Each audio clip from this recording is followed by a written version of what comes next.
saliendo muy, muy linda, muy interesante. Viene saliendo. Bueno, te agradezco Vamos a muchísimo. ver. Creo que lo bueno, Ah, mérito colectivo, lo malo, me hago cargo. Vamos a hacer así. qué bien, a ver, ya estamos, estamos bastante entrando. Sí, a ver. Vamos a ver, no sé cuál es el quórum, pero bueno. Estaba muy contento porque el otro día, yo no me había dado cuenta, ahora voy a comentar de eso, entró en un ratito, pasado datos, no sé si está de nuevo, no, Flor Vespignani, que es la compañera de Buenos Aires que había hecho uno de los dibujos, el dibujo que está en el flyer. Y yo medio como que estaba dando la clase con ustedes y me preguntó, le mandé los datos, no sé si podía entrar y qué sé yo, y después me dijo que había entrado, no la llegué a ver en los cuadraditos, y me dio alegría, me hizo acordar por esto de la clandestinidad, el espacio se va armando en chiste, digo, de distintas maneras y llegando a distintos lugares, que es un poco muy interesante. En eso estamos. Hola, buenas Hola, tardes. hola Ingrid. Ceci, ¿cómo andamos? ¿Todo bien? Bien, bien, gracias. Qué bueno. Bueno, una cosa les voy contando antes de formalmente arrancar. Le decía a algunas compañeras de acá de la seccional y de la escuela, la vez pasada armé esa presentación medio en PowerPoint, como un apunte para autodisciplinarme con los tiempos, pero el saldo que me pasó, no sé, después miraba el video un ratito, así como para darle lo que ella, ¿no? Es que como que sentí mucha desconexión con ustedes, porque estabais hablando con un PowerPoint y te pone un solo cuadradito, ¿viste? La cara de una compañera o de alguien. Y no estoy acostumbrado, ¿viste? En el Zoom, en esto que estamos en exploración, todo desde el Zoom. Así que, bueno, me sentí raro, como que no veía a nadie, veía mi PowerPoint miserable, aparte con el diseño de un animal paleolítico. Así que hoy hice algunas diapos, pero que las voy a ir echando. Prefiero, prefiero que nos veamos, o verlas porque ustedes me ven en este panóptico Zoom invertido. Así que por ahí volver a apelar al chat como pizarra colectiva, en esto que habíamos dicho que el chat es una pizarra más democratizada, porque en general pasar a la pizarra es un acto de exposición, pero acá podemos hablar por el chat y todos y todas vemos. Y le ponen ahí para compartir con todos. Así que vamos a usar eso y en todo caso irme echando alguna diapo chiquita que tengo y después la cierro. Y de ahí podemos preguntar y comentar, ir intercambiando. Ahí está Marce, mi amiga Marce, que fue a la que le dije que me sentí raro con el otro día, con el PowerPoint. Estaba en una especie de aislamiento pedagógico virtual, me sentía como grabando una audioclase, una cosa así. Bueno, si les parece, mientras van entrando, quizás entra alguien más. ¿Les parece que vamos formalmente arrancando? ¿Quieren? Bueno. Primero porque nosotras y nosotros tuvimos clase el otro día, el lunes, voy a compartir pantalla, el miércoles se ve la pantalla ahí, se supo que los restos que habían encontrado ahí en la ría eran los restos de Facundo Castro, así que no dejar de mencionar, no dejar de poner palabras, no dejar de poner imagen, no dejar de exigir justicia, verdad, y no dejar de decir que no podemos vivir en una sociedad donde las formas del poder, bajo todos sus formatos, nos maten, nos desaparezcan a nuestros pibes. Elegí esta de todas las imágenes de Facundo Castro, a quien no conocí, pero que siento que conozco un montonazo de pibes como él, la verdad. Pibes como él, o distintos a él, que están en nuestras escuelas, y que son blanco de políticas podríamos decir, de exterminio, porque son políticas de exterminio que hay que desterrar, que cuando dijimos nunca más como sociedad decíamos nunca más a este tipo de cosas también. sin lugar a duda hay que hacer muchísimos replanteos y muchas luchas.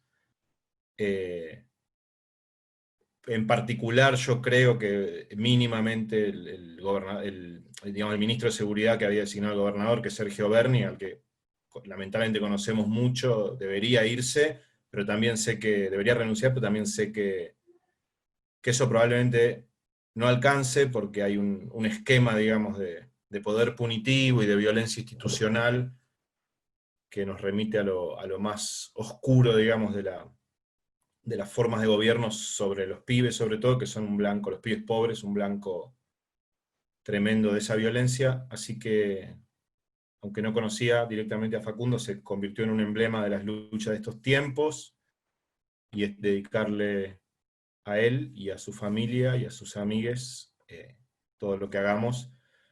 Y como decimos, como siempre me pasa, cuando desaparecen, asesinan a algún pibe, alguna piba, me quedo con un vacío, que es saber que todo lo bueno que podamos construir y conseguir de acá adelante va a ser en memoria de ellos, pero ellos no lo van a poder ver y vivir.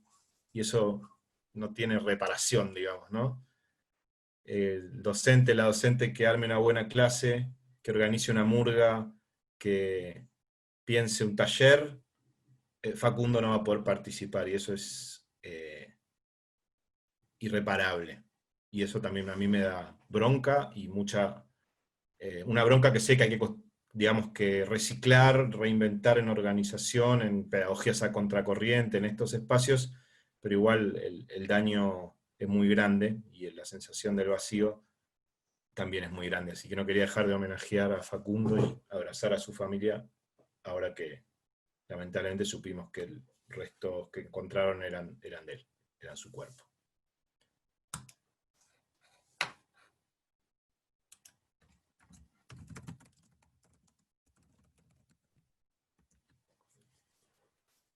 Bueno, no sé cómo estarán, podríamos estar obviamente 1000 horas hablando de esto, pero si alguna compañera, compañero quiere decir algo, contar algo, expresar algo, en 2 minutitos o 3, ir rápido y poner el contenido por delante de estos dolores, me parece. Así que está bueno que si alguien necesita, yo necesitaba, pueda expresarse.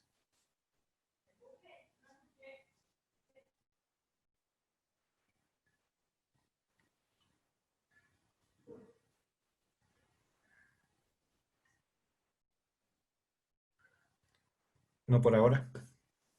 Bueno, cuando quieren. Víctimas de femicidios asesinan a una piba cada 29 horas. Ludmila Preti, 14 años, apareció hoy.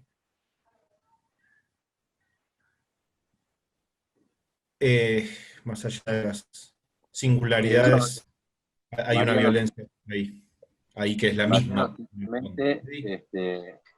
simplemente lo que quiero agregar es destacar algo que a veces no lo percibimos, a veces lo dejamos, no entra como parte de los objetivos de los cursos, de la formación, inclusive no entra a veces, no nos damos cuenta, pero siempre está en los esfuerzos, en las cosas que se hacen en el marco de la defensa de la educación pública o de eso que nos hemos puesto al hombro las y los docentes, y más en esta época en que la ha dejado de lado el gobierno en la provincia, nos hemos puesto al hombro la educación pública. Y la verdad que uno a veces piensa algo tan tremendo, tan grande como terminar con la violencia del Estado, y más aún lo que pone Cecilia recién, necesita de una gran acumulación de fuerza y de construcción, una construcción cultural y organizativa de los trabajadores y los sectores populares.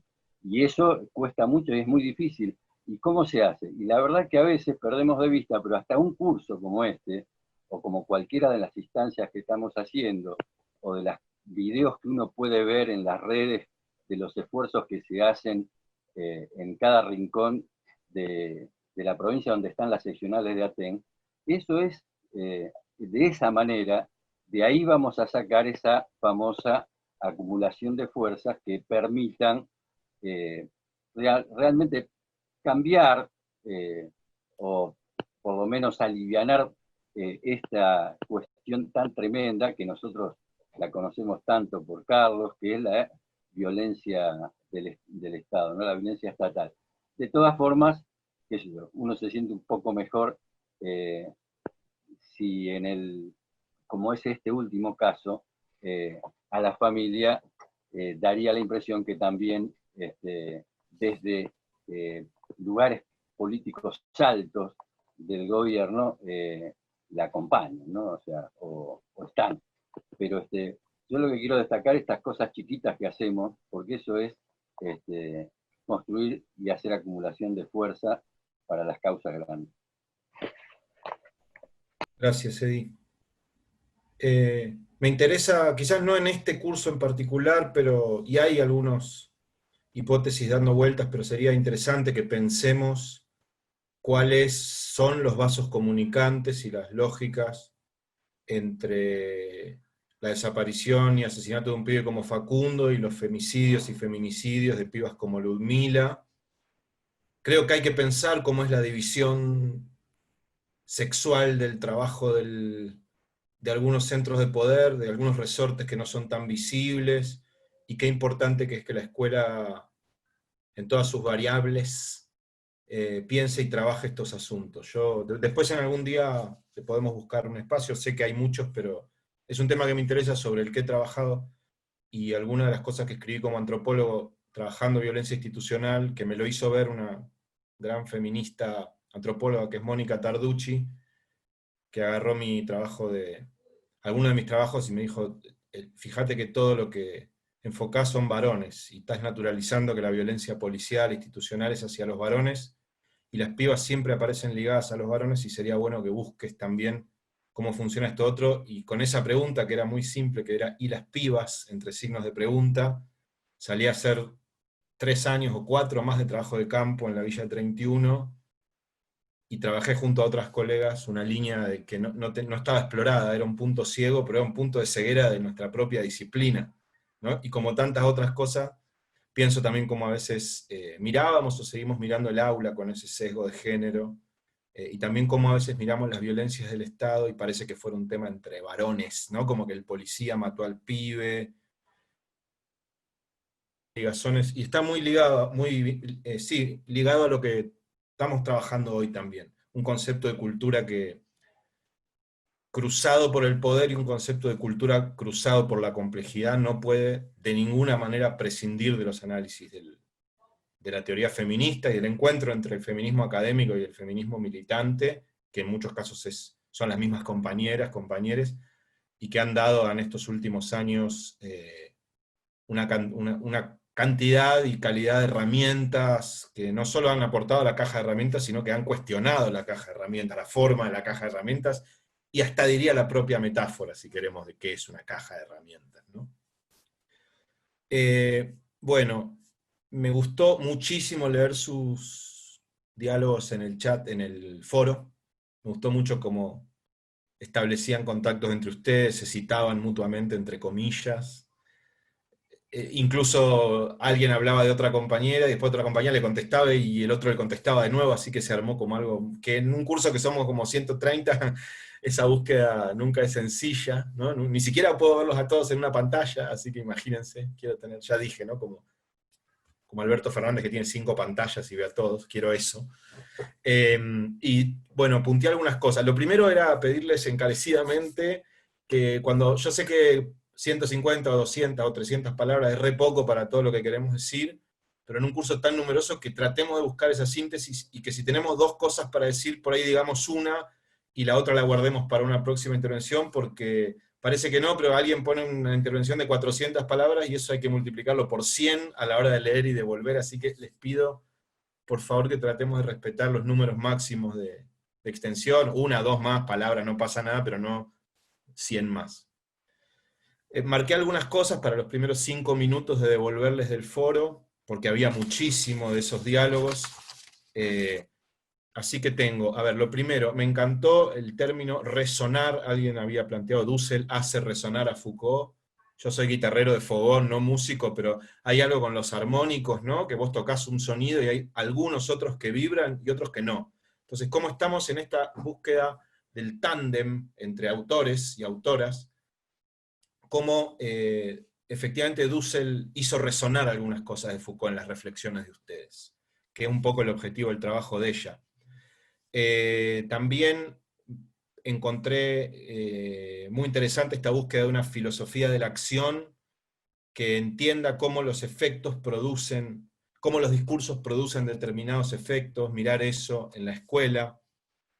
Encontré la idea de la importancia de que los docentes, las docentes, abramos espacios de libertad para que las chicas se expresen, y eso lo resoné con lo que vamos a trabajar hoy de Clifford Geertz, que Geertz planteó que la misión de la antropología tiene que ver con ampliar el lenguaje de lo humano, y me parece que en gran medida, y ampliar la imaginación humana, y en gran medida la libertad que podemos promover en la escuela tiene que ver con esa ampliación, no desde un lugar idealista o subjetivista, sino que efectivamente ampliar nuestro lenguaje no en un sentido formal o en un sentido de tener más palabras de la cultura culta, sino más maneras de decir las cosas que nos pasan, más maneras de crear mundos. En ese sentido, la imaginación me parece muy importante.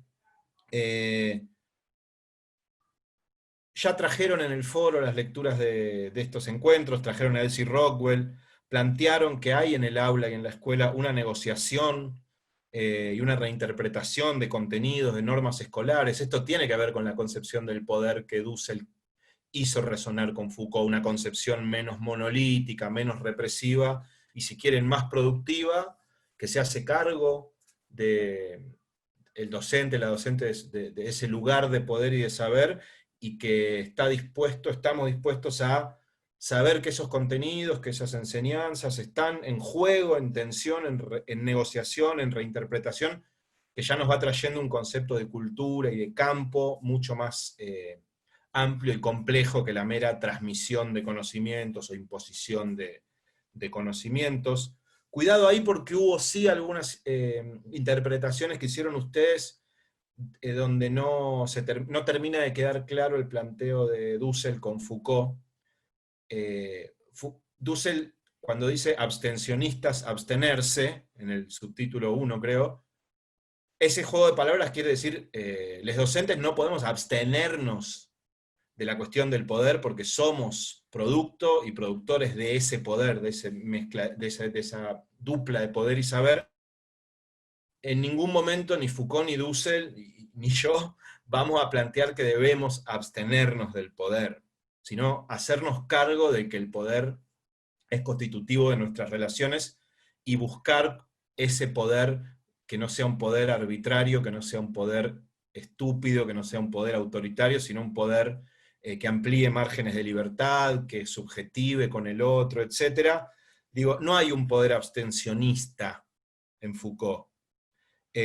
Puede haber un poder, un mecanismo de poder, cuyo discurso de legitimidad sea el de la neutralidad, el de la apoliticidad o el de la fuga y la escapatoria del poder, pero ese discurso es una de las formas de la dominación y ha sido una de las más efectivas en los últimos 30 años, que es el discurso de un mecanismo de poder que busca su legitimidad en decir que no ejerce poder, que está por fuera de la política. De hecho, la idea de neutralidad de la ciencia ha sido uno de los grandes artilugios de la dominación colonial y epistémico-colonial, digamos. Así que no hay una forma de abstenerse del poder. Puede haber un discurso que plantee eso, pero no hay abstención del poder. Piensen que Foucault dice que somos producto de esas relaciones de poder, así que querer escapar al poder es como querer escapar al lenguaje.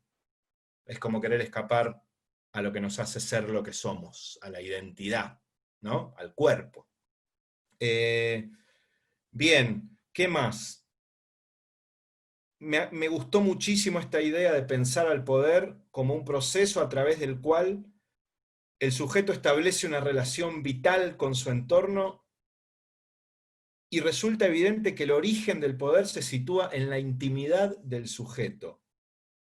Esa cosa intimista, singular, me gustó mucho, me gustó para ligarlo a lo que plantea, que hoy vamos a ver de Clifford Geertz, que es esta idea de que él dice, la discusión entre si la cultura es subjetiva u objetiva, íntima o pública, es una discusión, bueno, Geertz es muy irónico, como habrán visto quienes han leído, pero yo diría, para ser menos irónico que Geertz, esa discusión es una tontera, digamos, es un sinsentido. La cultura, en tanto entramado de sentidos, de significados, es a la vez íntima y pública, ¿no? Entonces, esta cuestión de mirar la singularidad y lo íntimo del sujeto como docente me parece muy interesante, sobre todo pensando con Foucault, que el poder siempre actúa en relación a un yo, ¿sí? Y ese yo es yo cuerpo, y es, no sé si primero que todo, pero en una de sus dimensiones, un yo íntimo,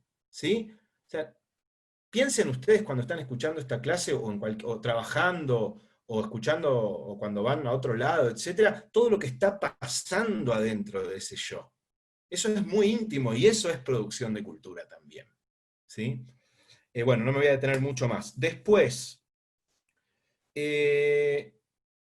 alguien habló de microenseñanzas, citando ahí a alguna autora.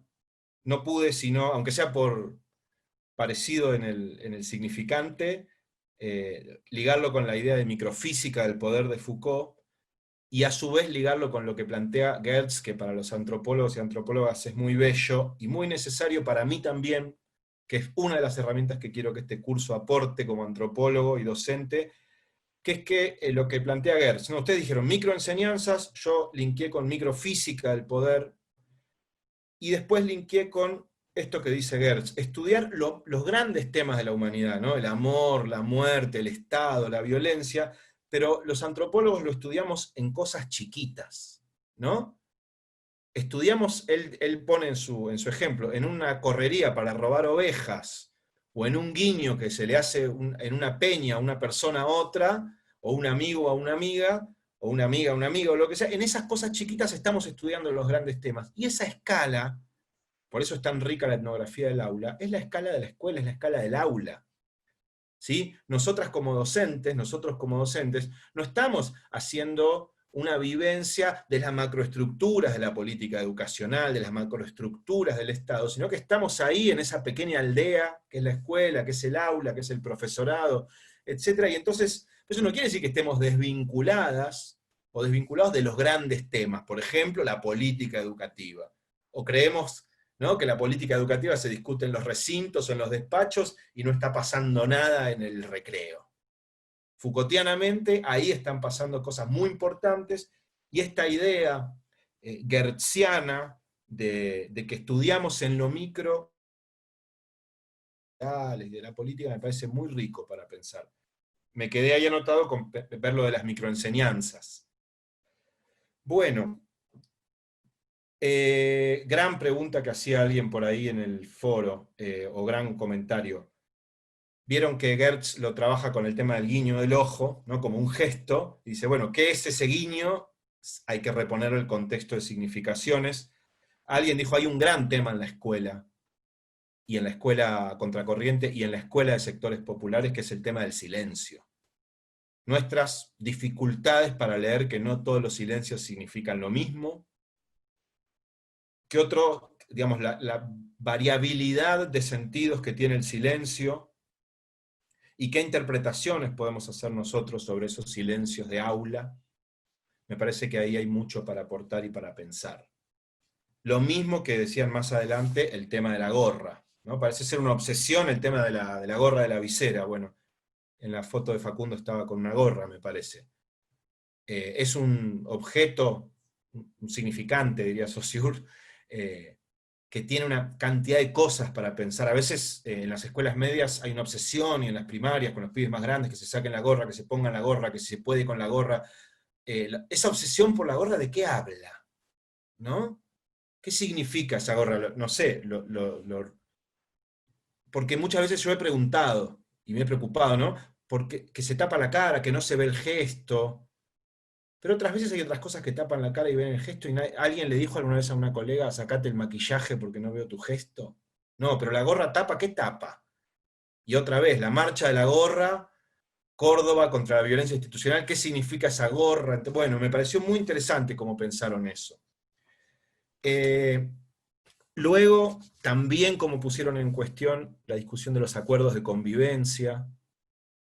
Alguien decía por ahí, guarda que a veces los acuerdos de convivencia funcionan como normalizadores, guarda que es interesante la construcción democrática de acuerdos, pero a veces los acuerdos de convivencia reproducen, fortalecen, naturalizan, por ejemplo, determinadas desigualdades de género que no deberíamos estar dispuestos a dejar pasar así nomás, ¿no? Por ejemplo, un acuerdo de convivencia que dice, porque los hay, las chicas no pueden venir con ropa corta, y eso no está bajado desde, sino que a veces conforma una supuesta práctica democrática, y lo ligo a lo que planteaba Ceci más temprano con los femicidios, y la cultura patriarcal, y esas desigualdades. ¿Qué pasa cuando en un acuerdo de convivencia que supuestamente tiene que ver con una búsqueda más democrática y horizontal, aparecen estas cuestiones de las chicas no deben provocar, porque tienen la ropa así o tienen la ropa así, cómo se juega en el cuerpo, y cómo también estos mecanismos pueden tener continuidades con formas más autoritarias que identificamos con el pasado, pero ahora vienen remozadas, recicladas, en forma de un discurso del consenso, del acuerdo. Ojo con eso. Y por último, ¿qué más? Bueno, hay un capítulo ahí de los baños que han puesto, el baño como territorio de disputa, o de territorio... El baño debe ser el lugar más interesante de toda la escuela, ya por su clasificación binaria, por la idea de que hay un baño para discapacitados, ¿no? Supuestamente para personas con discapacidad, y si se usa o no, si yo tengo o no tengo, soy o no soy discapacitado, tengo o no tengo capacidades diferentes o discapacidades, bueno, los grafitis, encerrarse en el baño, el castigo de no dejarte ir al baño, decían también ahí, ¿no? ¿Qué mecanismo de poder sobre el cuerpo? Ya pediste 3 veces, el docente médico decía, ¿qué sabés si me estoy meando? ¿Cómo lo sabés? Para mí una de las revueltas de los anormales un día va a ser una meada colectiva de todas las infancias en nuestra clase. Quizás yo sea el docente, digo, me hago cargo, ¿no? Pero un día va a ser una rebelión Foucaultiana, se van a mear, se van a cagar todos los chiques en la clase juntos. Y nosotros vamos a tener que seguir enseñando. Bien, ¿qué conocimientos trabajar para incitar la rebelión? Cuando no queremos que la rebelión sea tutelada por nosotros. ¿Qué conocimientos? Preguntaban ahí.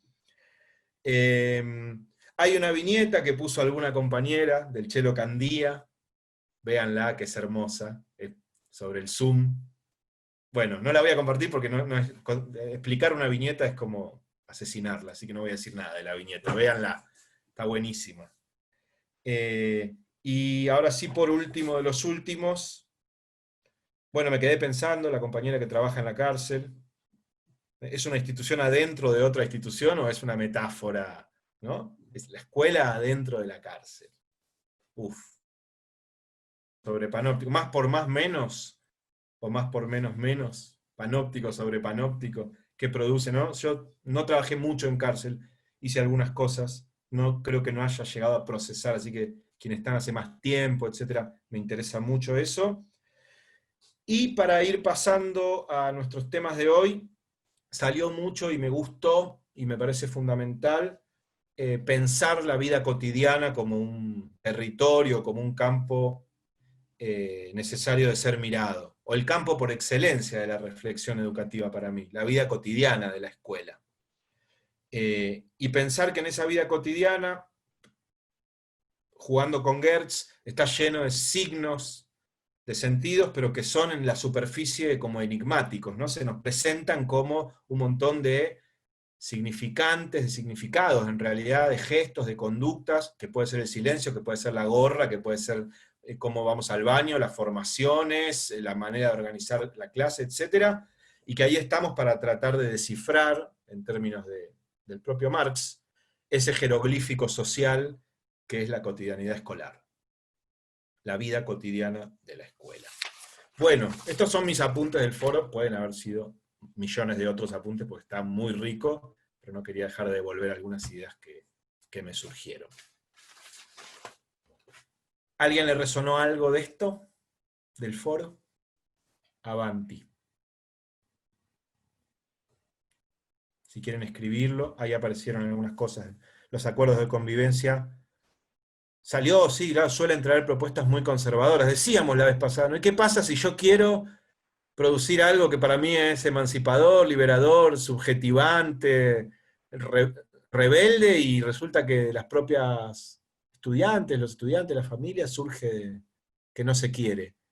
¿Qué hacemos con eso? ¿Cómo nos amacamos en ese dilema? Ahí Lina dice, bueno, habló de los acuerdos de convivencia, la misma compañera, con respecto a dejarlo salir al baño, ¿solo juegan los supuestos autoritarios de no dejarlos ir al baño? No sé, lo digo porque soy docente de nivel superior. ¿No es cierto? Yo, no hay ni pregunta, ¿no? Para ir al baño a nivel superior, pero está bueno esto de, ¿es solo eso, no? ¿O es...? Bueno. Vamos a compartir una cosita más, permiso. Esta va a ser, díganme cuando vean la pantalla y las que me van apareciendo. ¿Ven la pantalla ahí? ¿Se ven las fotos? Ingrid, Rory, Kelme son las que tengo ahora en pantalla, en mi pantallita. ¿Sí se ven? Bien. El trabajo que vamos a hacer esta semana está basado en lo que avanza Elsie Rockwell en relación al concepto de cultura, y en particular el concepto semiótico de cultura de Clifford Geertz, el antropólogo norteamericano Clifford Geertz. Y lo vamos a trabajar pensando, yo les quería compartir lo que los compartimentos de mi caja de herramientas, que es la página de Iconoclasistas. No sé si nos conocen, es un grupo, un dúo en realidad de arte, de pedagogía, de mapeo colectivo, de una historia larga que tienen, y ellos y ellas tienen un laburo que para mí es una caja de herramientas inagotable de laburo en la escuela, en la formación docente, conmigo mismo, y hay una de las apartados que se llama Álbum Deco. Ese Álbum Deco van a ver que tiene varias cuestiones, varias temáticas. Una es la pandemia, esta otra es sobre el hombre blanco y la construcción de un colonialismo de conquista. Bueno, y ellos hacen un laburo grosso, muy movilizante. Ven, por ejemplo, ahí son esas imágenes típicas de pueblos otros, ¿no?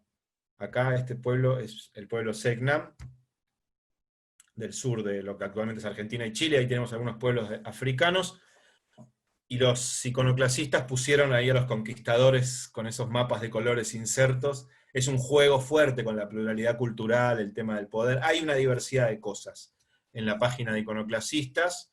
Uno de los apartados, como ven ahí en la barrita de arriba, es el de Álbum Deco, y el trabajo que les voy a proponer, que ya está, Noé lo puso en la página, han hecho cosas sobre el fracking, los modelos extractivistas, tienen un laburo tremendo, hermoso de mapeo, y tienen una dimensión pedagógica muy buena, tienen una interesante obsesión por socializar y que las herramientas sean multiplicables, tienen increíble, con un montón de trabajo y ejercicio, tal, re buena. Entonces la propuesta es muy simple y a la vez muy profunda. Primero, para quienes no conocen, les invito a explorar la página de Iconoclasistas, se meten, miran por todos lados, exploran, juegan ahí adentro, y después dentro del álbum Deco, para cerrar algo, porque si no es muy amplio, mirar y elegir y hacer un pequeño ensayito, muy cortito, ¿no? 300 palabras, un texto de estilo ensayístico, digamos así, jueguen con eso, donde hablemos de algo del álbum Deco, de Iconoclasistas. Puede ser una imagen, puede ser todo el concepto del álbum, puede ser uno de los apartados. Vean ustedes lo que deseen hacer, y que en ese juego aparezca alguna de las categorías, de los conceptos, de las ideas de Geertz. ¿Sí? Abierta la consigna. Lo pueden trabajar incluso en pequeños grupos, ahí están todas las pautas de la consigna. ¿Por qué digo esto antes de largar la explicación? Para que cuando uno tiene la consigna antes, también va escuchando la explicación y leyendo los textos en función de la consigna, ¿no? No es lo mismo si a vos te dicen, bueno, vas a ver un partido de básquet, porque después tenés que hacer una estadística de los goles que hicieron, que para ver el comportamiento de los hinchas, o de las hinchas. Uno mira distintas cosas en función de cuál es ese encuadre. Bueno, la clase de hoy, el texto de Rockwell de Gertz, entre otras millones de cosas que puede disparar y que les puede interesar, va, en términos del curso, hacia esta consigna de pensar el álbum deco de los iconoclasistas. ¿Se entiende más o menos? Sí. No es muy complejo el asunto. Bueno, y acá nos empezamos a meter con un asunto que es que ya no trabajamos con un texto por clase. Es la parte más interesante. Ya vamos, hoy y la clase que viene, vamos a cruzar permanentemente a Gertz con Elsie Rockwell, que son nuestros últimos dos textos. Supongo que alguna o alguno habrá leído, y sobre todo en el texto de Gertz, habrá quizás pensado que era muy específicamente etnográfico, antropológico, y que me había pasado un poco de rosca. Bien, tenía razón, me parece, porque ahí armando hoy, dije, bueno, vamos a focalizar un poco. Es un texto apasionante, por lo menos para mí, clásico de la antropología cultural, y hiperdelirante en varias cosas, con un grado de ironía y de especificidad, pero bueno, nosotros nos vamos a quedar con algunas cuestiones del texto de Gertz. El trabajo de Elsie Rockwell es un poco más amigable, quizás para la docencia, de las diversidades de docencias que estamos acá, porque es un trabajo sobre educación, sobre la dinámica cultural en la escuela, etc. Y nosotros hoy, mañana, hoy y la clase que viene, mañana no, vamos a ir como jugando con el cruce de estos textos, ¿sí? Bien, vamos a empezar con el mate. Si quieren, ese trabajo de Rockwell, la dinámica cultural en la escuela, aparte de su libro original, que es sobre Vygotsky, si no me equivoco, sí, es un libro que se llama Así un currículum cultural, la vigencia de Vygotsky en la educación. Aparte de estar en ese libro, que yo no lo tengo completo en PDF, ese artículo está en un trabajo que hizo Flaxo, que es como una gran compilación de artículos de Elsie Rockwell, desde los primeros de los años 70 y 80 hasta lo último que sacó, 2000, no me acuerdo, 15, 16, después sacó más cosas. Si a alguien le interesa, está disponible eso en PDF en internet, si no me lo pueden pedir o lo puedo subir, es muy pesado, pero ese material no tiene desperdicio, son 600 hojas, digamos, ¿no? Un montón de artículos de Rockwell de distintas épocas, con una intro de Nicolás Arata, de la Facultad de Filosofía y Letras, de la Ciencia de la Educación, y está muy bien trabajado, de una manera muy fina, digamos, el laburo de Rockwell, que para mí es imperdible para el cruce entre antropología y educación, ¿no? Bueno, este texto en particular es del 97, o sea, ya tiene sus añitos. Pero es de fuerte vigencia, ¿por qué? Porque allá Elsie Rockwell, que es su formación de base es como historiadora, esto está bueno saberlo, y después se doctora en antropología, está viva Rockwell, hace poco ha dado algunas charlas en el Infod, hay un montón de conferencias de ella ahí en distintos sitios, entre ellos YouTube. Ella se doctoró en la Universidad de Chicago, ella asume, es hija de mexicana y norteamericano, ella se autopercibe mexicana, a veces el nombre Elsie Rockwell nos suena especialmente norteamericano, pero es una teórica latinoamericana, Elsie Rockwell, ¿sí?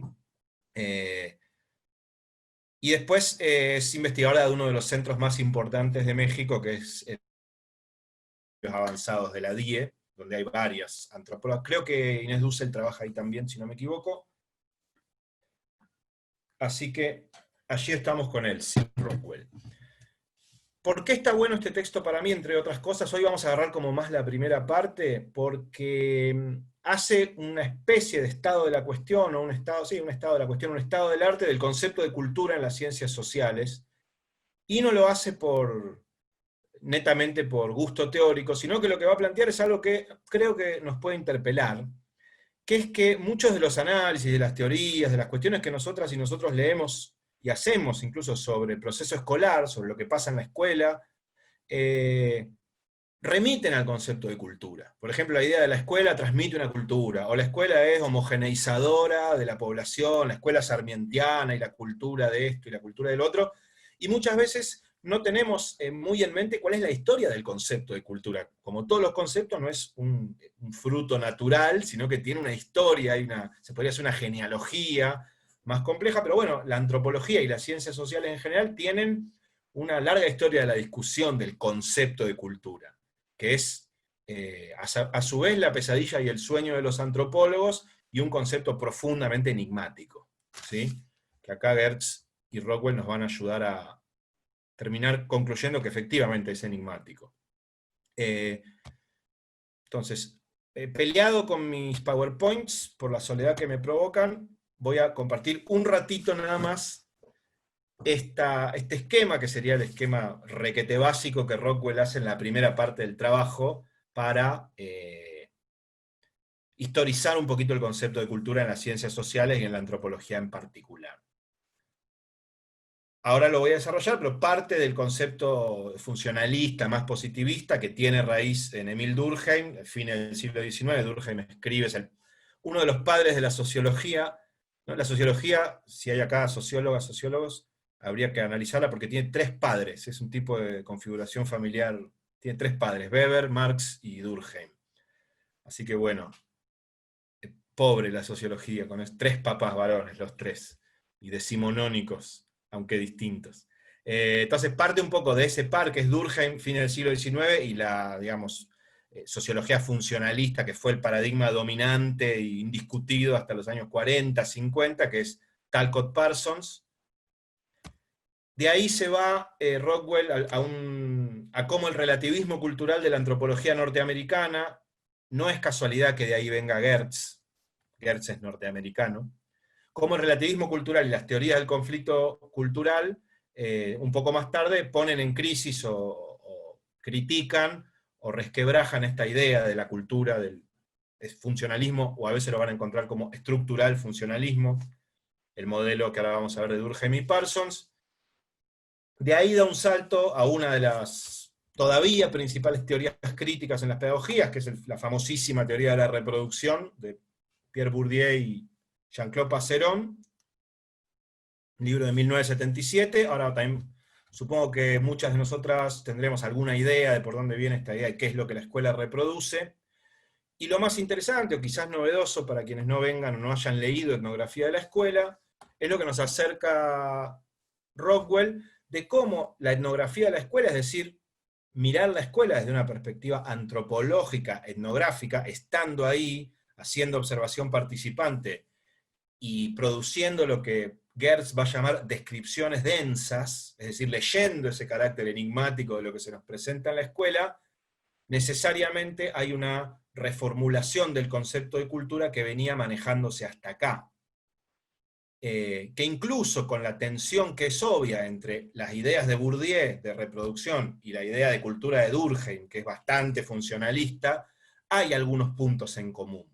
Por ejemplo, el enorme peso de la socialización primaria en la construcción de la cultura, ¿no? Esto de que casi una especie de pseudodeterminismo sobre que lo que somos está dado por esa socialización primaria, que sería la transmisión de los valores de nuestra cultura materna, incluida la lengua. Entonces la etnografía escolar trae unas nuevas preguntas y reformula el concepto de cultura, y ahí Elsie Rockwell nos lleva a una idea de cultura más plural, que ahora la vamos a trabajar, que es a donde queremos llegar, cuyo referente, o uno de sus referentes, en la antropología el más importante, pero hay otros, como puede ser García Canclini, ¿sí?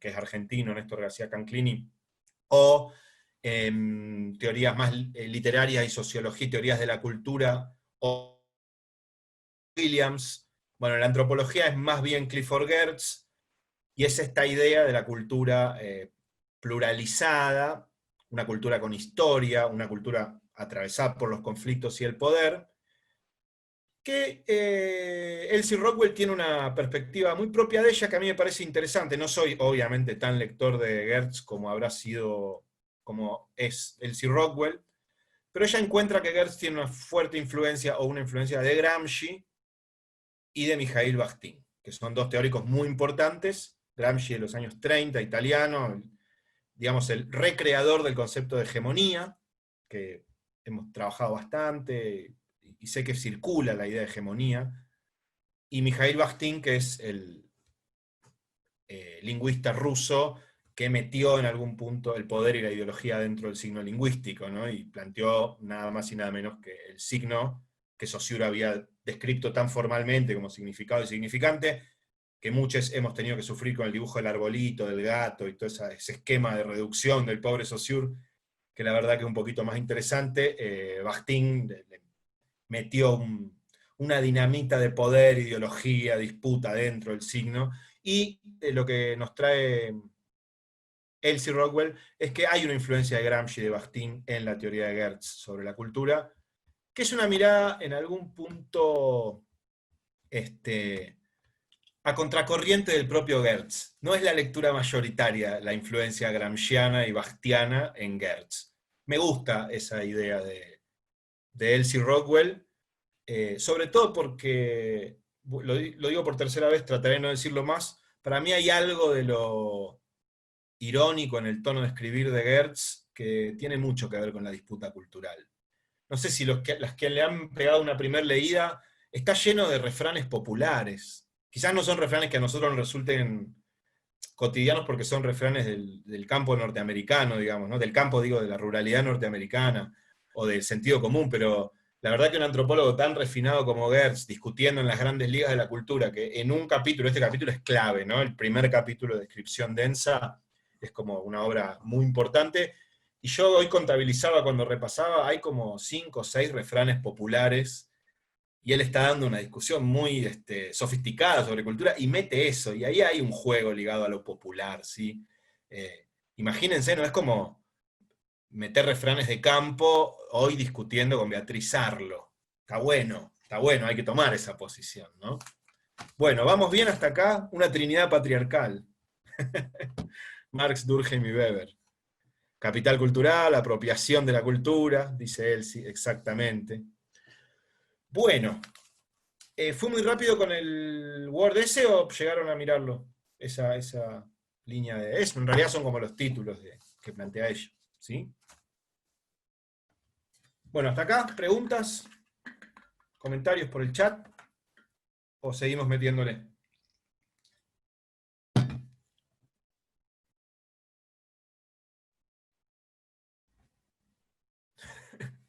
Vamos, vamos. Bien, vamos bien, dice Gisela Acuña. Gracias. Bueno, ahí tenemos entonces la propuesta de Elsie Rockwell. Hemos escuchado hasta el hartazgo o no el hartazgo, la idea de que la escuela moderna transmite cultura. Salió la vez pasada la idea de la escuela es homogeneización cultural, homogeneización poblacional. Y si se fijan a todas esas afirmaciones que forman parte casi de nuestro sentido común crítico, ¿no? No homogeneicemos, había una población heterogénea, gauchos, indígenas, migrantes, y ahí fue Domingo Faustino a homogeneizar y a constituir una ciudadanía, Foucault diría, normalizada, ¿no? En lo político, en lo corporal, esos guardapolvos que Inés Dussel habla como la falsa ficción de igualdad, etc. Si se fijan a todas esas afirmaciones, le subyace una idea de cultura, que es la idea de cultura dominante, ¿no? Se homogeneiza la población para formar una ciudadanía. ¿Qué ciudadanía? La de la cultura dominante. Y esto es lo que Rockwell marca con mucha inteligencia. Ella lo que dice, la tesis reproductivista de Bourdieu y Passerón, en algún punto afirma, obviamente, que la cultura escolar se corresponde con la cultura dominante. O sea, como la cultura escolar es la cultura dominante, los chicos que no forman parte de esa socialización, es decir, tienen otro hábitus, otros capitales culturales, son expulsados o fracasan en la escuela. Pero esa idea de cultura dominante es una idea muy parecida a la de Durkheim o a la de Parson. O sea, hay una cultura que está ahí, que es coherente absolutamente y que la escuela transmite, o que la escuela socializa y que por eso genera esa división entre los alumnos exitosos y los alumnos fracasados. Algunos datos no menores. En Durkheim, en Emil Durkheim, la idea de cultura común es una idea antes que de prácticas o de libros o de músicas, que es lo que muchas veces asociamos a la idea de cultura, ¿no? La idea de ministerio de cultura. En Durkheim, sobre todo, la cultura funciona como valor moral. Literalmente, dice él, la educación debe fijar en el alma del niño, miren esto, Foucault ni había nacido. Debe fijar en el alma del niño los valores de semejanza para la vida colectiva. Segunda mitad del siglo XIX. Es decir, la cultura para Durkheim es especialmente un conjunto de valores morales que funcionan, diría él, como el pegamento, ¿no?, del cuerpo social, lo que hace que el cuerpo social no se disgregue y genera la semejanza, la identificación con el otro. Talcott Parsons, que es el teórico de la sociología clásica funcionalista, ya desde los años 50, pero el trabajo que cita Rockwell es del 73, en algún punto va a retomar y continuar la tradición durkheimiana, la tradición positivista, la tradición funcionalista, planteando que si Durkheim me había dicho, bueno, la educación tiene que fijar en el alma del niño esos valores de semejanza, la escolarización para Parsons es muy importante porque es clave en el proceso de socialización primaria, porque lo que hace es interiorizar determinados valores. Esos valores son la cultura, o en gran parte son la cultura, y es lo que va a pautar en el individuo todo el sistema de acciones, ¿no? Para esa sociología clásica lo que se miran son las acciones, las conductas, y esas acciones van a estar determinadas en gran manera por la escolarización, o en realidad por la socialización primaria, en cuyo lugar la escolarización tiene en cuya interior la escolarización tiene un lugar muy importante, ¿no? El socializador primario de esos valores. Alguna me va a decir acá, pero pará, si este texto de Parsons es de 1973, y la interpretación de las culturas, para quien haya mirado la bibliografía de Gertz, es del 73, ¿cómo estás hablando que esto vino antes que lo otro? Porque por otro lado, la reproducción de Bourdieu y Passerón es del 77. Bien, el tiempo de las ideas académicas, conceptuales, teóricas, no es el tiempo lineal cronológico de las modernidades, ¿no? De hecho, por ejemplo, Gramsci escribió en los años 30, y en algún punto fue puesto en valor a partir de los 60 y 70 sobre todo. O sea, hay un Gramsci que escribe preso en los años 30, preso del fascismo de Mussolini. Pero no necesariamente ese es el momento en que sus ideas mellan o cuajan en el pensamiento. Entonces acá, si ustedes ven, los libros han sido editados más o menos en la misma época, pero hay una linealidad en el concepto de cultura que es otra, que es una linealidad de los tiempos teóricos, ¿sí? Para que no nos mareemos en ese sentido. Queda grabada la clase compañera, sí, eso es terrible para mí. La acción educativa hace del individuo un ser verdaderamente humano. Las frases de Durkheim son inigualables, a mí me van a disculpar, pero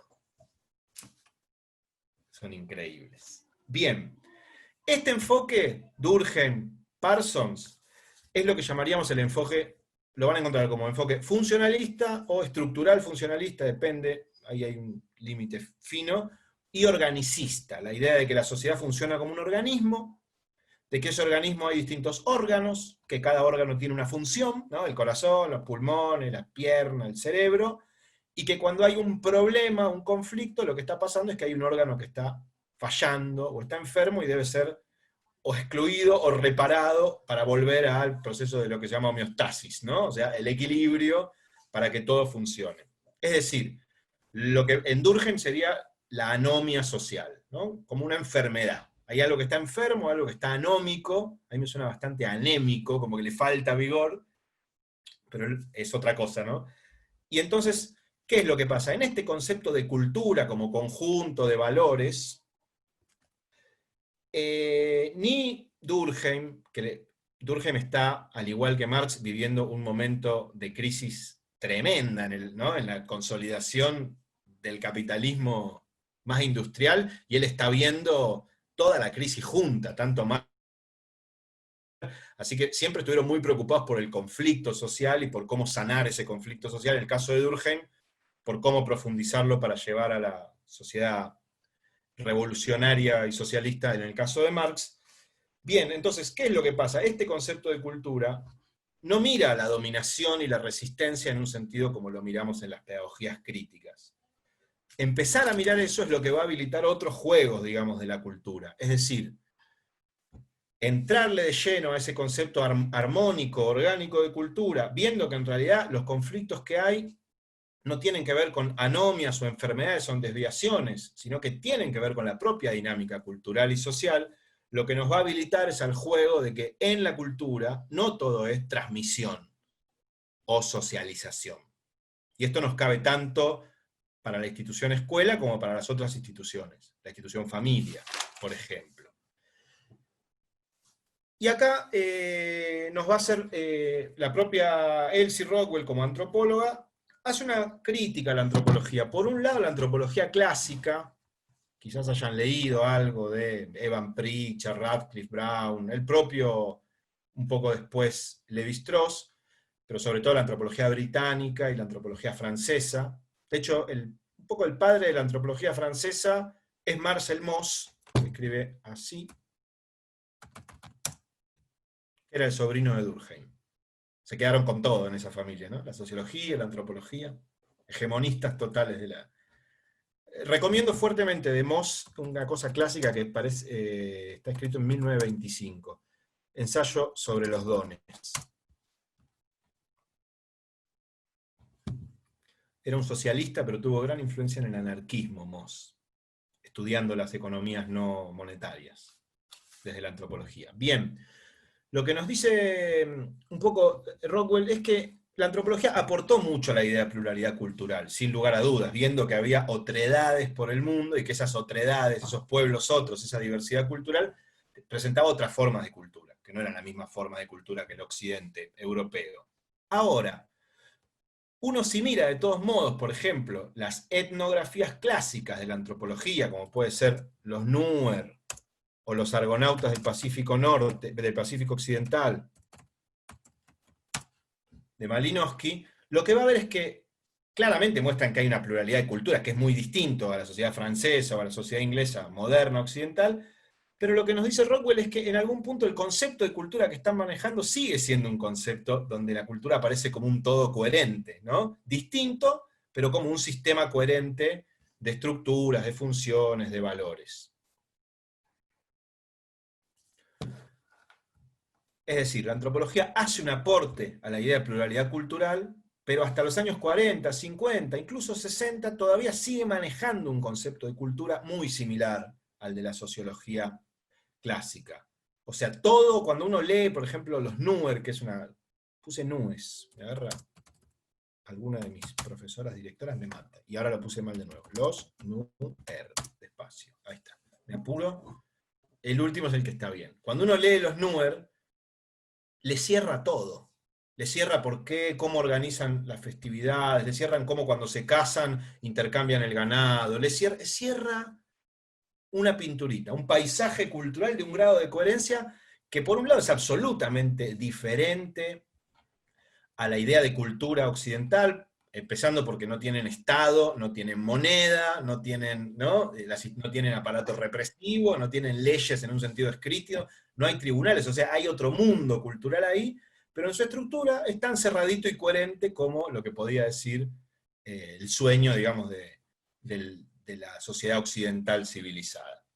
¿Cuándo empieza a resquebrajarse esta idea, este concepto de cultura? Bien, va a marcar tres corrientes sí, corrientes de resquebrajamiento Rockwell. Por un lado, el relativismo cultural norteamericano, ¿sí? Franz Boas, sobre todo, y esto es años 30, años 40. ¿Qué es lo principal de esa discusión? Incluso un poco antes, hay algunos textos de Boas que son del 20 y pico. Lo primero es la discusión con el etnocentrismo, ¿sí? O sea, ¿por qué estamos mirando a las otras culturas tomando la nuestra como parámetro de normalidad? Ahí hay una instalación de un primer relativismo cultural, es decir, cada cultura debe ser leída en sus propios términos. Ya después, en los años 60, un poco más, incluso un siglo después, las teorías de lo que se llama el conflicto cultural, ¿sí? O sea, la sociedad está constituida por conflictos, no son anomias, desviaciones, enfermedades, sino que hay determinados conflictos. Y en el caso de la escuela en particular, o de la educación, fue un aporte muy grande porque empezó a haber, por ejemplo, en los estudios del conflicto cultural en las escuelas, que lo que se llamaba fracaso escolar, bueno, todavía se llama en algunos casos fracaso escolar, no tenía explicaciones, no podía explicarse por razones raciales o genéticas, ¿sí? O sea, no es que eran los chicos que repetían o dejaban la escuela eran inferiores por el contenido de sus genes, o por el color de su piel, o que tenían poco oxígeno en el cerebro, cosa que he escuchado todavía, por eso lo que Pierre Bourdieu llama el efecto de teoría. Aunque las teorías caigan en desuso en la discusión académica y conceptual, permean el sentido común y siguen dando vueltas en el sentido común de muchos y muchas de nosotras. Yo, en realidad no yo, mi compañera escuchó hace no tanto tiempo en una escuela de Bajo Flores que los chicos bolivianos no podían pensar bien porque como habían bajado de la puna, que era muy alto, se les había entrado un poco, como que el oxígeno en el cerebro no les trabajaba de una manera, y lo decía con mucho amor, pobrecitos, bajaron de los 4.000 metros de la puna, vinieron a vivir al Bajo Flores. Eso aplicaba incluso para niños que habían nacido en el Bajo Flores y sus papás habían bajado de la puna hacía 40 años. Pero la explicación de que tenían menos oxígeno en el cerebro y eso no permitía que hicieran, no sé, despejaran la X en una ecuación o diferenciaran una oración unimembre de una oración bimembre, estaba muy presente, ¿no? En la sala, era una explicación nativa de esa escuela, y sé que no es la única, ¿no? Colega que podría pensar eso, y esto empezó a quebrarse, digo, aunque en los años 60 y un poco antes empezó a quebrar, sigue teniendo efecto de teoría, diría Bourdieu, en el sentido común de muchos y muchas. Bien. En realidad es un desplazamiento de las explicaciones genéticas o raciales a explicaciones al menos de tipo cultural. Por ejemplo, una explicación típica de las teorías del conflicto cultural, lo que está pasando son problemas comunicacionales en un sentido lingüístico, es decir, que los niños y las niñas que son provenientes de otras culturas, que no son la cultura de la escuela, no terminan de entender qué se les pide o no, ¿no? Hay como un conflicto ahí de sentidos comunicacionales. Entonces el segundo paradigma de ruptura de la idea de cultura de la teoría sociológica clásica, y el tercero, ya directamente de raigambre marxista enteramente, es la teoría de la reproducción de Bourdieu y Passerón. Para entender la teoría de la reproducción, que es un libraco enorme con un montón de estadística del sistema educativo francés, los dos conceptos centrales que tenemos que tener en cuenta, ya los mencionaron ahí, son el de capital cultural. Voy a escribir despacito porque después escribo cualquier cosa. Y el de hábitus. Bourdieu forma parte en algún punto del sentido, medio del sentido común de algunas discusiones educativas. Está bueno eso.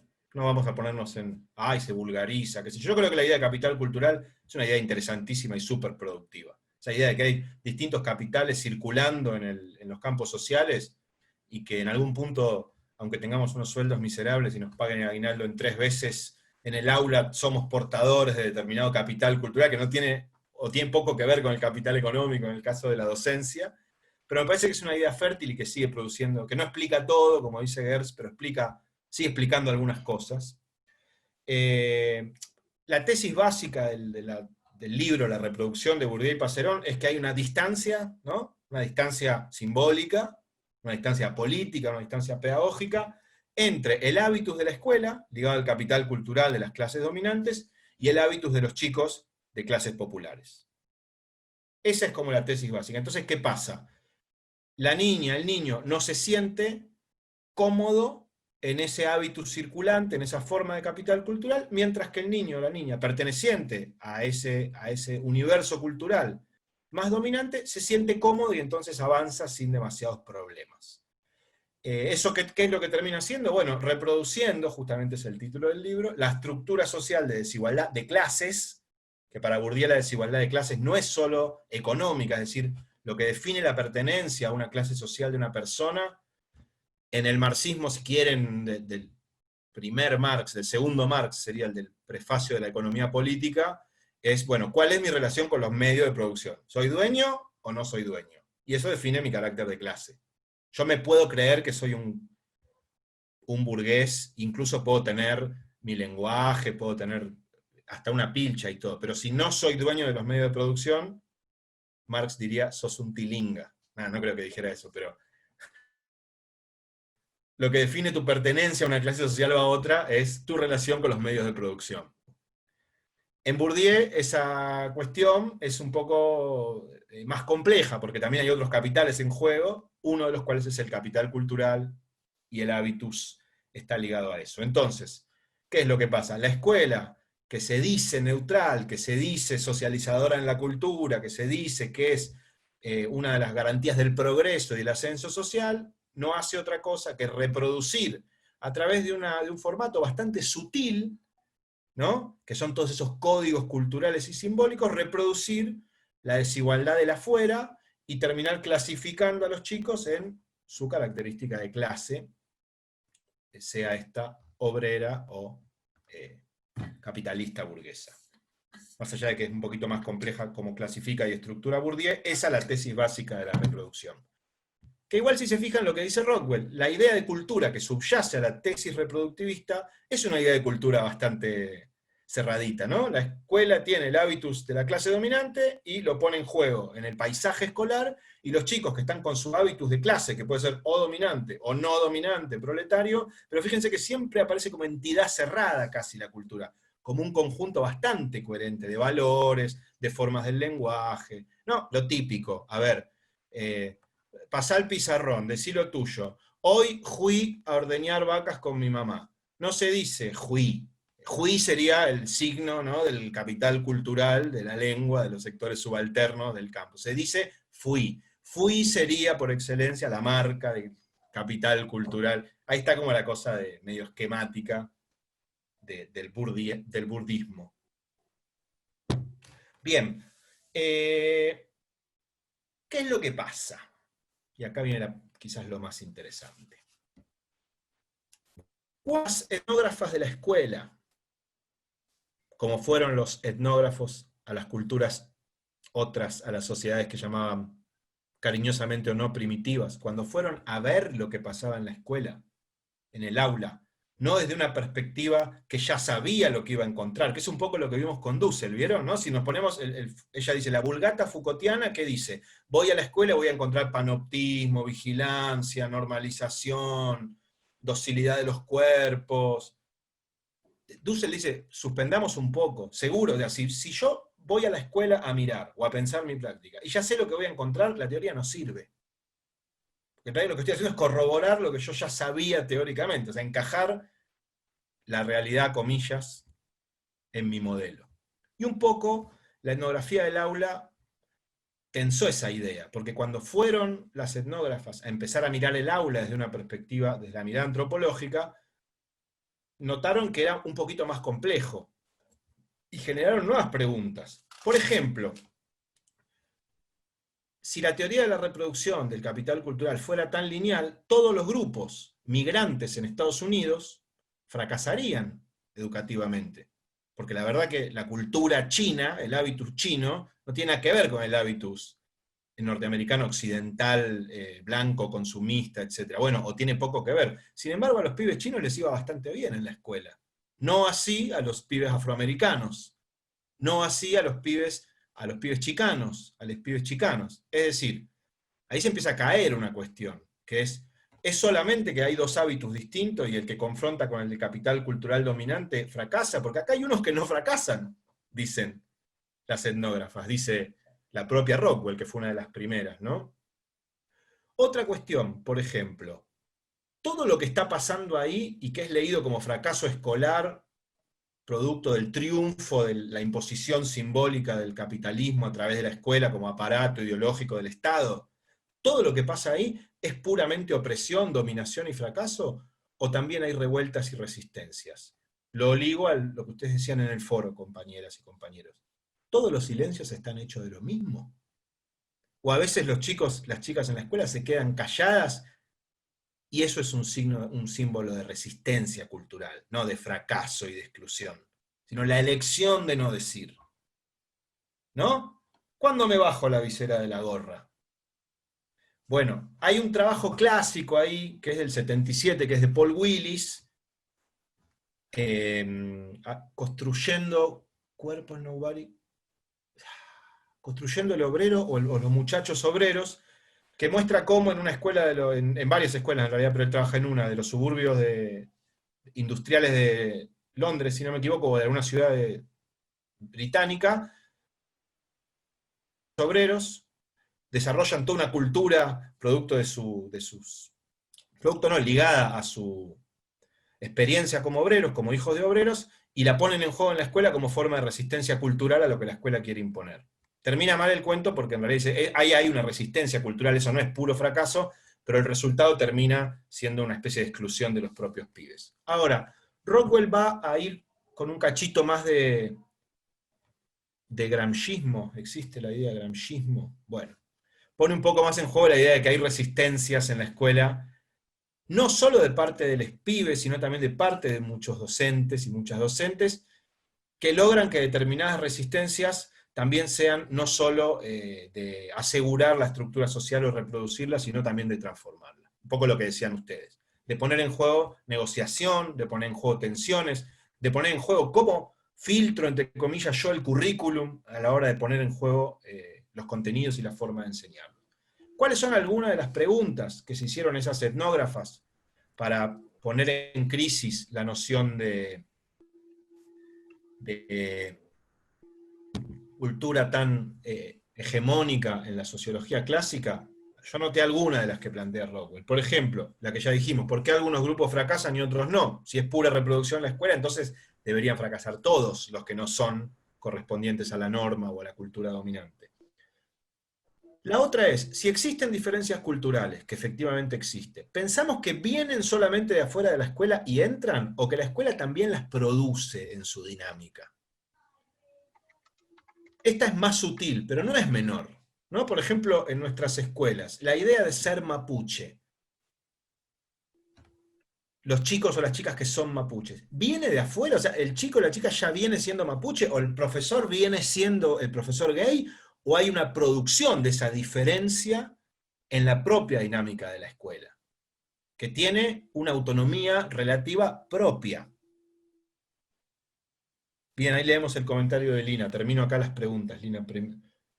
Entonces, en la vida cotidiana de la escuela, la pregunta es, ¿las diferencias culturales solamente se ponen en juego o también se producen, se reproducen, se transforman? Que es un poco lo que ellas están viendo haciendo etnografía, que que la escuela no solo es transmisora de cultura, o reproductora de cultura, acá transmisión y reproducción es lo mismo, ¿no? Sino que la escuela es también productora de cultura, en un sentido de producir cultura propiamente escolar, pero también de estar siendo parte del territorio o de la arena de disputa donde la cultura se produce como tal. Bien, otra pregunta típica. Se había naturalizado la idea del fracaso escolar, y estas antropólogas se preguntan, ¿solo hay fracaso escolar o también hay algunos gestos de resistencia cultural en eso que o sea, todo lo que nosotros llamamos fracaso escolar es lo mismo, o hay otros sentidos dando vuelta y a veces son sentidos de resistencia? Es decir, si todo lo que un estudiante o una estudiante hace en la escuela se explica solamente por sus valores de origen, es decir, por su marco de socialización, ¿dónde están las estrategias propiamente escolares? Y acá hay cuestiones muy interesantes para ver en lo étnico, en lo indígena. Recomiendo fuertemente la tesis doctoral de Andrea Zulc, SZULC. Andrea tiene varios capítulos publicados. Si lo ponen en el Google académico, ¿usan Google académico, compañeros? Bueno, un hallazgo entonces. Hay un antes y después de la vida en esto. Ya está, yo ya siento que este curso tuvo todo sentido por lo que voy a poner ahora. En el Google ponen Google académico o Scholar y los va a llevar a una dimensión desconocida que es el mismo Google, pero académico. No es tan desconocida. ¿Qué es lo que pasa? Vos ahí pones cualquier palabra que te interese, o autor o autora, y te va a mostrar, Google te muestra lo que quiere, digamos. Hay algoritmos, no es una libertad relativa. Pero no te va a mostrar Wikipedia, ¿sí? Por ejemplo. Ni te va a mostrar El Rincón del Vago, ni monografías.com, sino que te va a llevar a publicaciones de tipo académico, que no son garantía de nada, también hay mucha porquería ahí, pero también hay, digamos, hay cierta cuestión del universo, del círculo de la comunidad académica, que se dice la comunidad científica. Entonces ustedes ponen Andrea Zulc, por ejemplo, en Google Académico y les van a salir varios artículos de Andrea. ¿Por qué lo digo? Porque ella, su tesis doctoral Es producto de 14 años de trabajo de campo en la provincia de Neuquén, laburando con infancias mapuches en relación a si piensan, esas formas de crianza, esas subjetividades.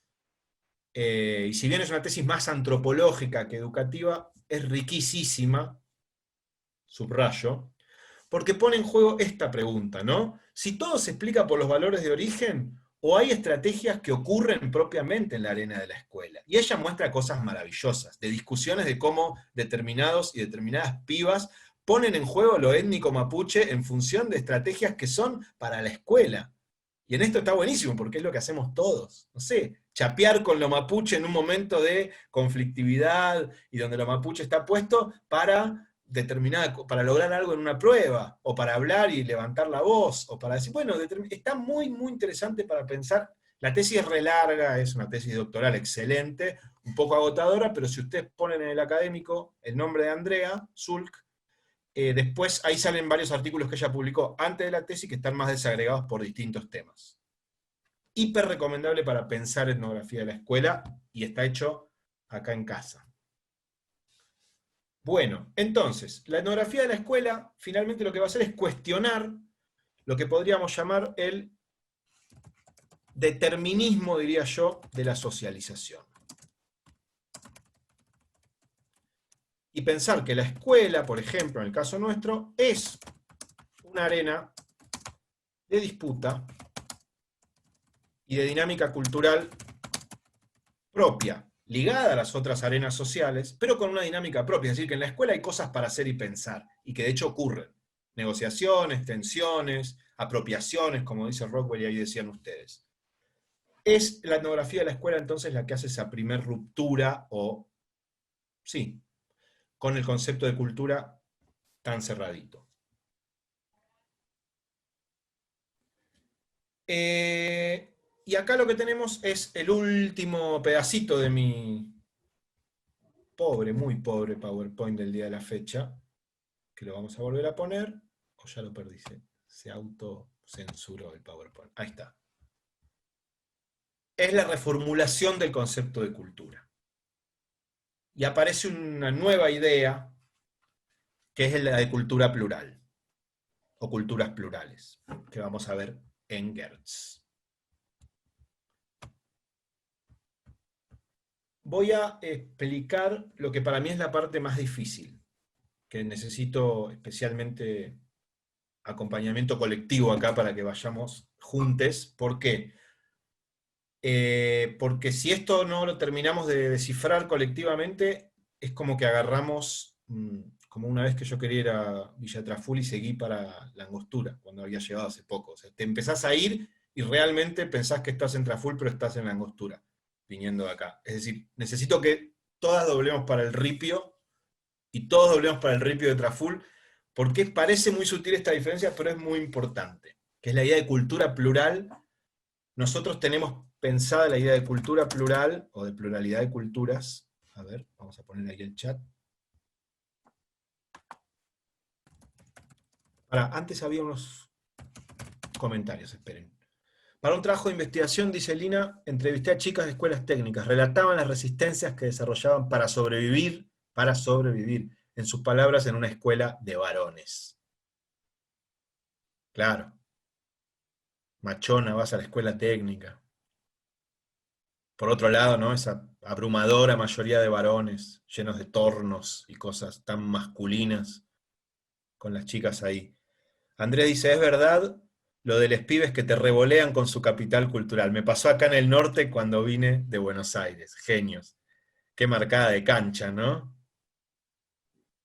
Una vez me dijo uno de los pibes de la ciudad oculta, bueno, miren lo que soy yo, ¿no? Y me dijo, vos sos de los típicos universitarios que tiran piedras en las marchas, ¿no? El día que entré a dar clase por primera vez en la escuela. No me pude recuperar nunca de eso. Como yo te conozco de ida y vuelta vos. No se lo negué, digamos. ¿No? Dije, bueno, vamos a conocernos a partir de la... Ese pibe, el Tati, es de un grupo... El Tati. Tati, Milito. El otro pibe se llamaba Jona y Zacarías.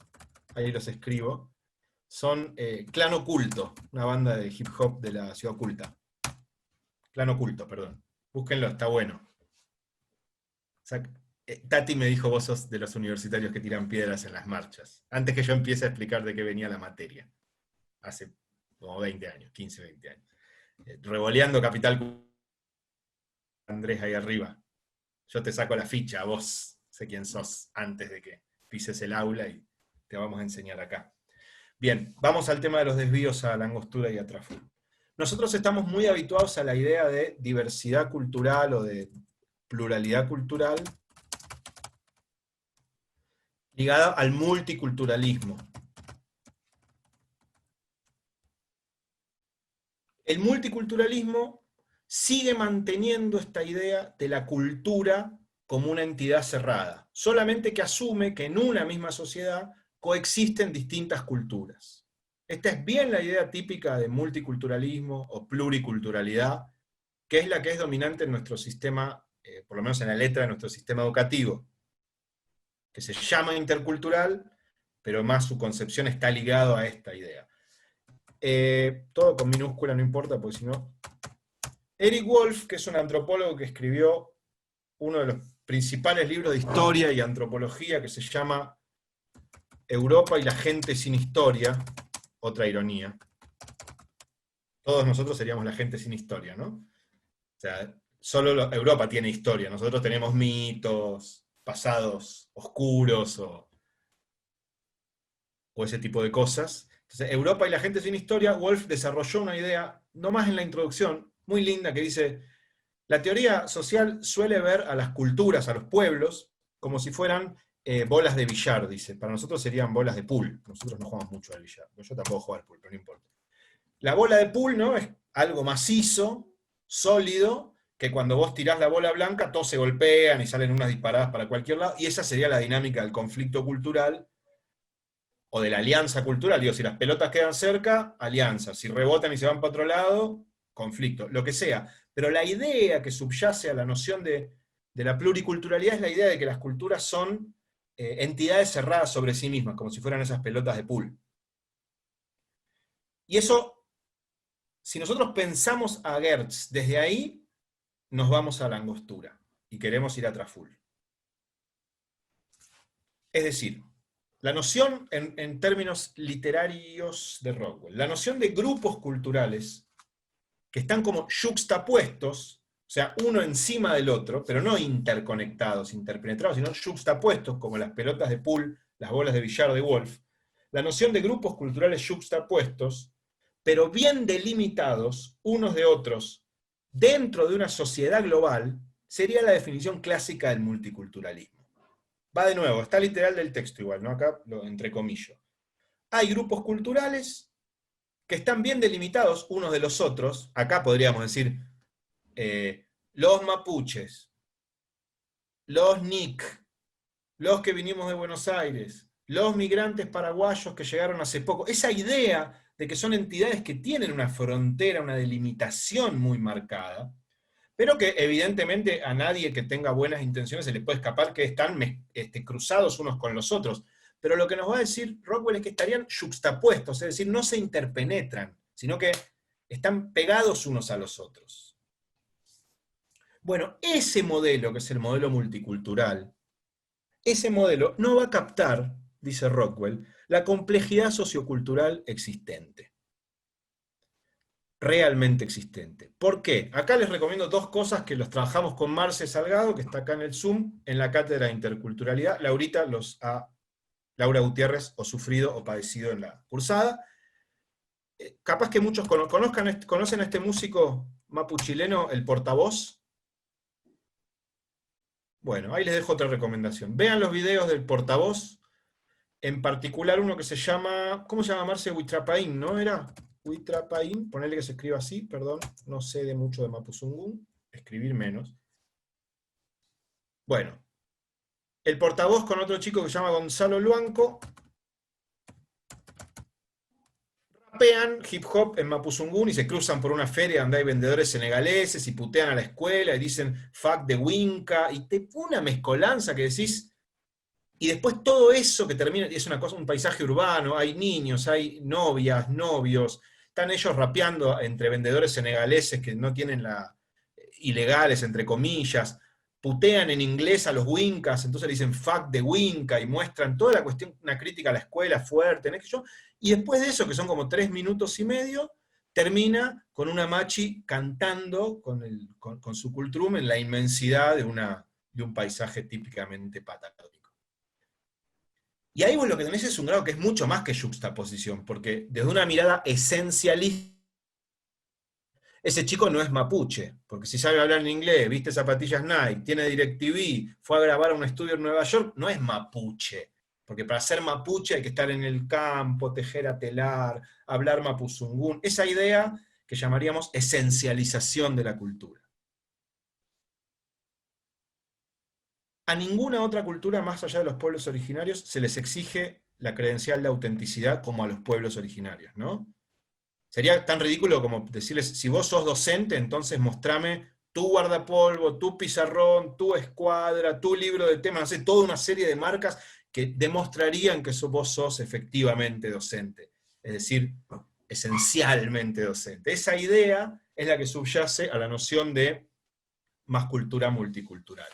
Ahora, para ir acercándonos al cierre, de a poquito, vamos a tirar un poquito de Goethe y nada más. Como dice, ¿cómo se llama este chico, el poeta? ¿Te acordás, Marce, el poeta de Bariloche? Fran, pucha, me sé el nombre y no sé el apellido. Bien, después se los voy a buscar y se los voy a mandar.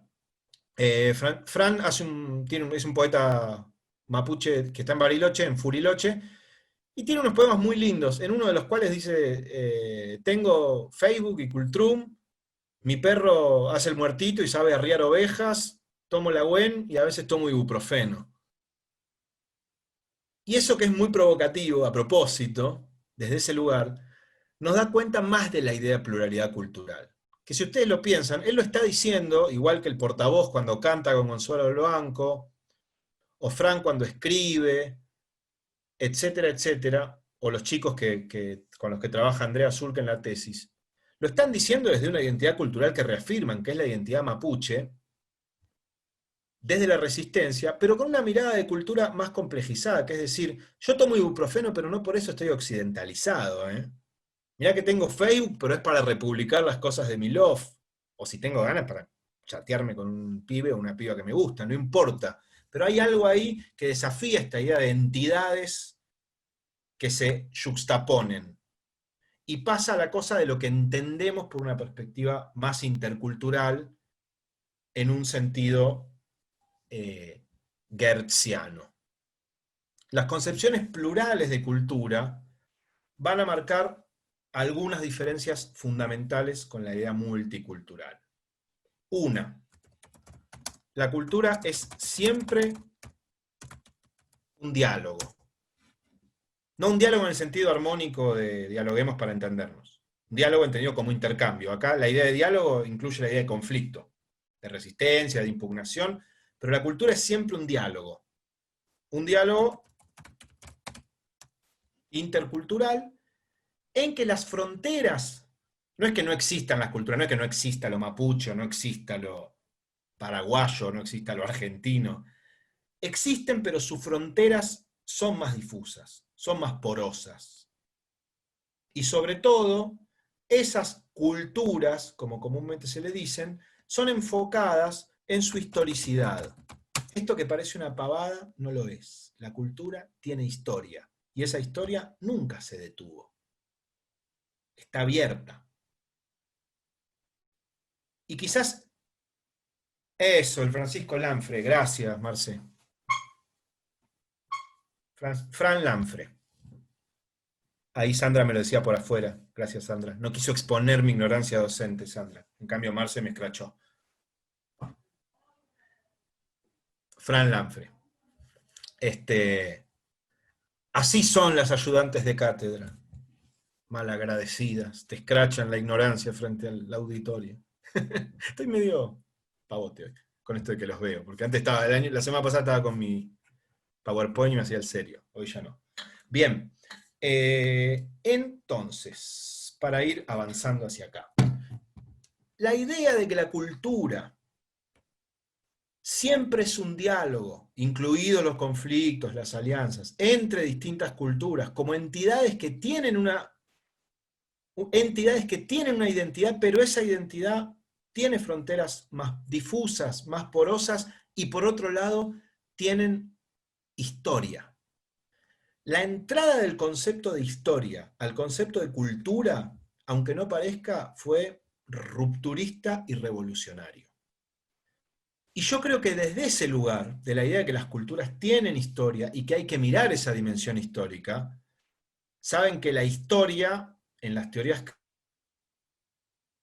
hice cosas de la sociología, y hay sociólogas, supongo que habrá historiadores, historiadoras o profes, así que si le pifio en algo así medio garrafal me lo dicen, pero la idea de historia no como la idea de narrativa lineal que cuenta los hechos objetivos del pasado para explicar el presente, sino desde una perspectiva más crítica. A mí se me ocurre, por ejemplo, la de Enzo Traverso, que Traverso nos va a decir, la historia es una constelación de imágenes del pasado, motivado por las necesidades del presente. Una cosa así es la definición que él tiene de historia, ¿no? Enzo Traverso es un historiador italiano, también marxista, y me parece interesante, ¿no? Sí, una miríada, dice él, sería como una constelación de imágenes del pasado. Miren que usa la palabra imágenes, no palabras, no relatos, no documentos, no fuentes, imágenes del pasado. Después de todo, un documento, por más minuciosamente redactado que esté, no deja de ser una imagen, ¿no? No deja de ser un conjunto de significados de ese momento agarrados así, pero todas esas imágenes del pasado van a estar motivadas por las necesidades del presente. ¿Cómo presento, cómo justifico o cómo impugno el presente a partir de esa constelación de imágenes del pasado? Y esa historia que entra al concepto de cultura, yo entiendo que es la puerta a través de la cual Elsie Rockwell va a leer esta influencia de Gramsci y de Bakhtin en Geertz. Que capaz que en este capítulo en particular, en otros trabajos está un poquito más insinuada, diría yo, acá menos. En este capítulo de Geertz no está muy clara la perspectiva gramsciana, no dice ni una vez la palabra hegemonía, no habla explícitamente, tan fuertemente de poder y de política, pero, y con esto voy acercándome al cierre de lo de Rockwell, pero miren que el fragmento etnográfico que Geertz elige para este capítulo introductorio de su libro, capaz que el más importante, es en el marco del colonialismo francés, ¿no? Y ahí hay una elección. Esto es lo que yo digo, a ver, todos nosotros y nosotras como docentes sabemos que cuando elegimos un ejemplo para explicar un concepto, le ponemos cabeza a ese ejemplo, ¿no? Si yo quiero explicar, por ejemplo, no sé, voy a trabajar con el grupo Ni Una Menos, y digo, bueno, voy a empezar con un ejemplo de dónde viene la idea de Ni Una Menos. El ejemplo que yo elijo lo pienso bien, ¿no? Lo pienso en función de mi grupo, de mis interlocutores, lo pienso en función de mi contexto histórico, de lo que pasó en esa escuela, si uso un caso emblemático para que todas la conozcan. Ese caso, ya que hablamos, lamentablemente, hablamos de feminicidios, femicidios, si elijo algo que pasó en el pueblo o no para no exponer a nadie. O sea, el ejemplo que yo elijo habla de una posición epistemológica, ética. Y Geertz no elige cualquier ejemplo. Elige un ejemplo en el marco del colonialismo francés, en el que interviene un pueblo originario, podríamos decir, nativo, y un pueblo de emigrantes perseguidos como el pueblo judío. Y ahí hay una decisión política, de ahí.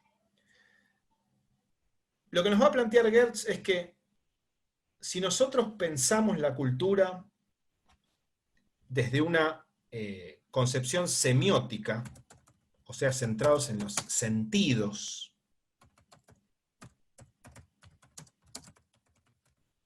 ahora estoy respondiendo a Sandra por... Esto, viste que en el coso te queda... Cuando alguien te manda, después le respondes a esa persona solamente. Esperen que lo voy a poner para todos. Ahí está, todos. Esta idea de concepción semiótica, o sea, centrados en los significados, la cultura como una trama de significados, no voy a poder interpretar. Para Geertz, entender es interpretar, no es reducir una fórmula, ¿no? No entiendo cuando hago una ley que me puede anticipar lo que va a pasar en el aula, o que puede atrapar bajo una lógica formal lo que va a pasar en el aula. Entender para Geertz, para la antropología geertziana, es interpretar. No interpretar de cualquier manera. Hay buenas y malas interpretaciones, dice Geertz, pero nosotros como antropólogos no somos una ciencia experimental en busca de leyes, dice Geertz. No estamos buscando la segunda ley de la termodinámica o cómo determina materiales la conciencia de las personas, para ponerlo en un modelo más, traerlo para este lado, o cómo el capital cultural determina tu fracaso o triunfo escolar. Lo que nosotros buscamos es interpretar significaciones, ¿sí? Interpretar signos. Ahora, esos signos, y vuelvo al principio, el baño, la gorra, el silencio, el guardapolvo, etcétera, etcétera, esos signos no se pueden interpretar sin conocer el contexto de su circulación y de su intercambio. O sea, el contexto sociohistórico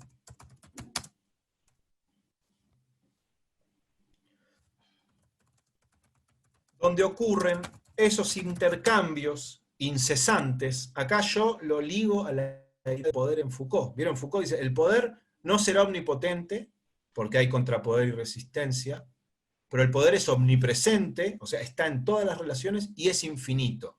Si pensamos el poder desde esa definición Foucaultiana ligada a la idea de intercambios de significados en Geertz, vamos a ver que tienen cierta sintonía. O sea, los seres humanos somos animales semióticos, dice Geertz. O sea, somos seres de la significación, productores de significados, y a su vez vivimos en tramas de significados que construyeron otros que vinieron antes que nosotros, ¿no? Ahora, esos significados están permanentemente intercambiándose, por ejemplo, en este Zoom.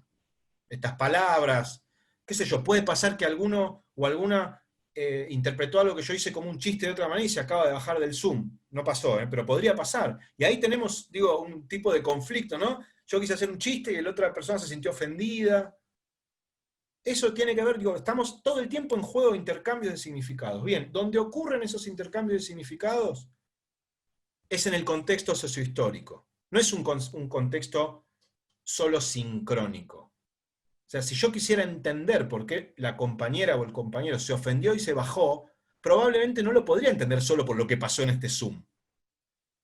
Tiene que ver por la forma en que yo como docente construyo mi sentido del humor, que puede ser bueno, malo o mediocre, por cómo la otra persona su formación, su historia y qué es lo que le ofendió. O sea, y para eso hay que entender, bueno, cómo se forma un antropólogo de la Universidad de Buenos Aires, que se vino de Buenos Aires a vivir acá, que está en Atenas. O sea, entender esa historia de todos esos significados que están en juego, tienen que ver con el contexto, y también el contexto del otro compañero o compañera, supuestamente o ficticiamente, espero, ofendido. Entonces, ¿dónde ocurren esos intercambios? ¿Dónde va con pronombre con acento? Ocurren en el contexto sociohistórico,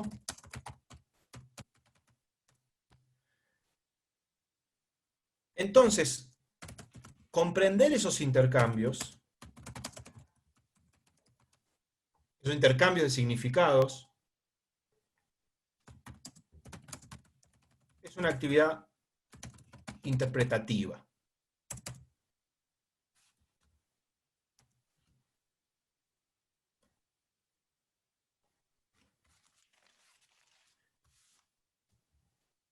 Y voy a decir rapidito, y ya cierro porque son 9:10, lo que vamos a trabajar un poco la vez que viene con Geertz, que igual lo fuimos cruzando tangencialmente. Él va haciendo, en la descripción densa, aparte de esa hermosa ironía y todo, como unas olas que avanzan y retroceden para definir el concepto de cultura.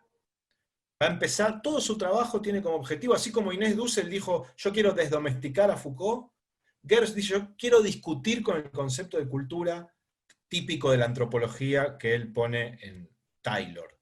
Pero ¿qué es esa idea de muy amplia, ¿no? La cultura es todo. ¿Cuántas veces lo hemos escuchado, no?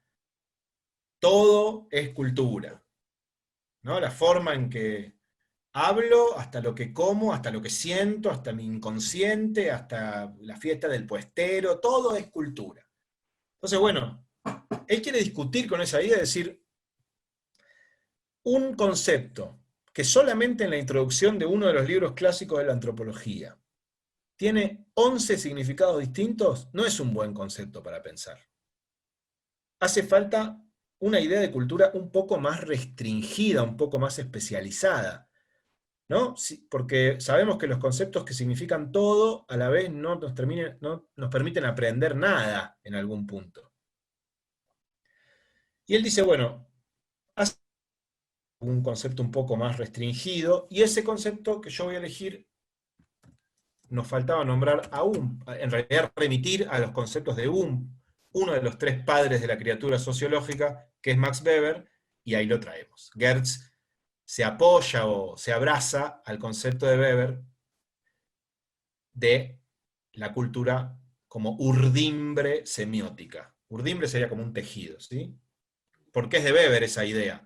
El hombre es un animal inserto en tramas de sentido que él mismo ha construido. Muy parecido a Foucault en esto. Somos, ¿no?, producto del poder y a su vez productores. Y Geertz va avanzando en un concepto de cultura que tiene como dos vertientes grandes el texto, una más etnográfica, de qué es lo que hace una antropóloga, cómo lo hace, la descripción densa, que es interesante, pero a mí me interesa que veamos este capítulo en relación al concepto semiótico de cultura en Geertz, que es muy interesante para pensar la escuela. Y solo leo y termino. Va avanzando sobre determinadas definiciones de qué es cultura para él.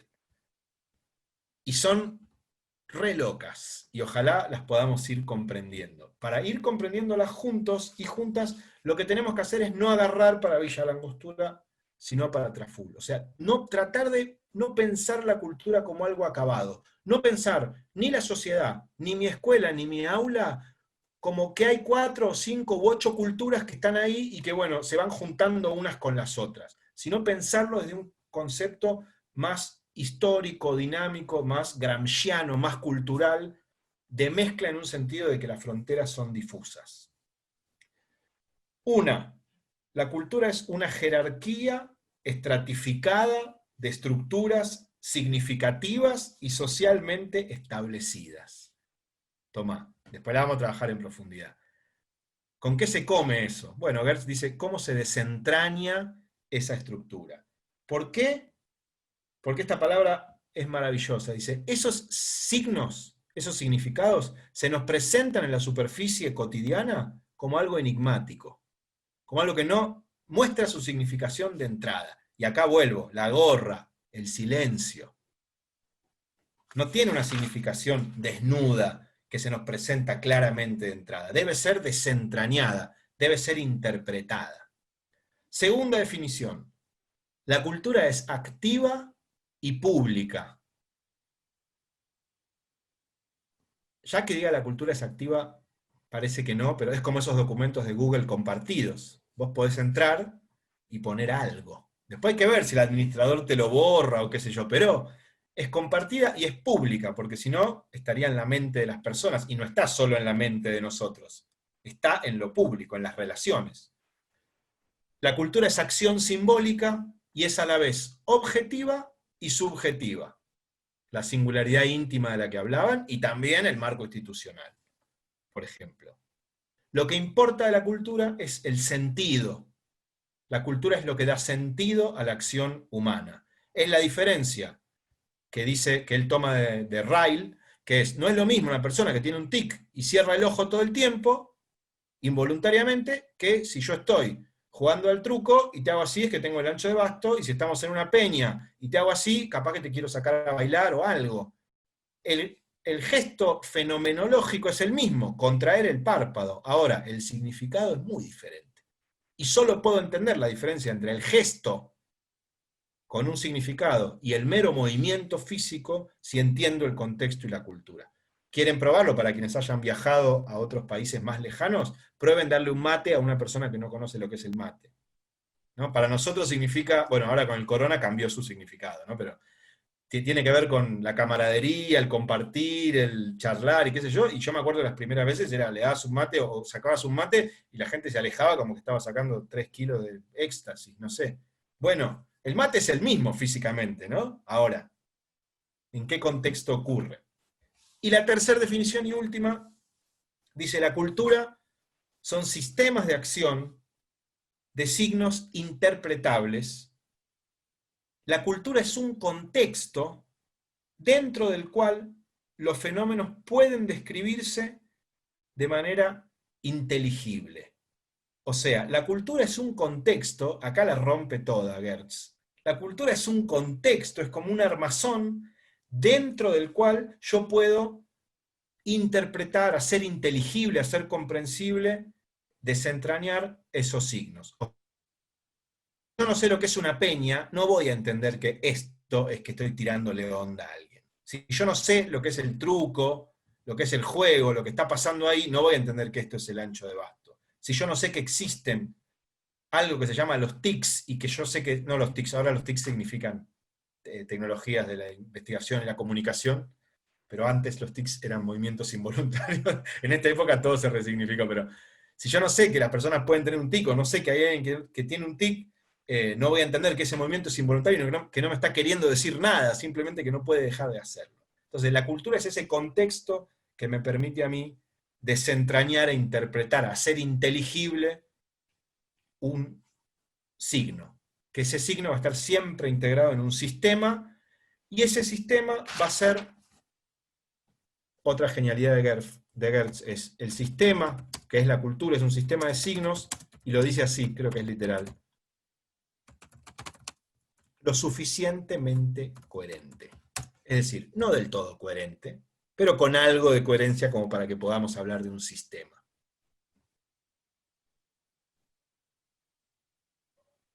Bueno, 9:20. Ya estamos acercándonos a las casi 2 horas. Todo este delirio, o no tanto, no sé, yo no dejo de verlo como un cierto delirio en el buen sentido. Para mí es extasiante, como verán esto como antropólogos, por eso propuse este curso. La idea es que se pongan a mirar, después de que charlemos un ratito en la semana, que se pongan a mirar iconoclasistas, que se pongan a mirar en particularmente el álbum de Co, y hagan algún ensayito, alguna idea, cruzando estas nociones de cultura en Gertz, de significantes, de significados, de contexto, de dinámica, de historia, de cultura. Bueno, ponerlo en juego ahí, escribir y pensar algo para compartir con la compañerada. Bueno, abro el juego para que los últimos 9 minutos, no más de 9:30, podamos intercambiar lo que cada cual desee. Pueden o pedir la palabra por el chat o empezar a hablar directamente.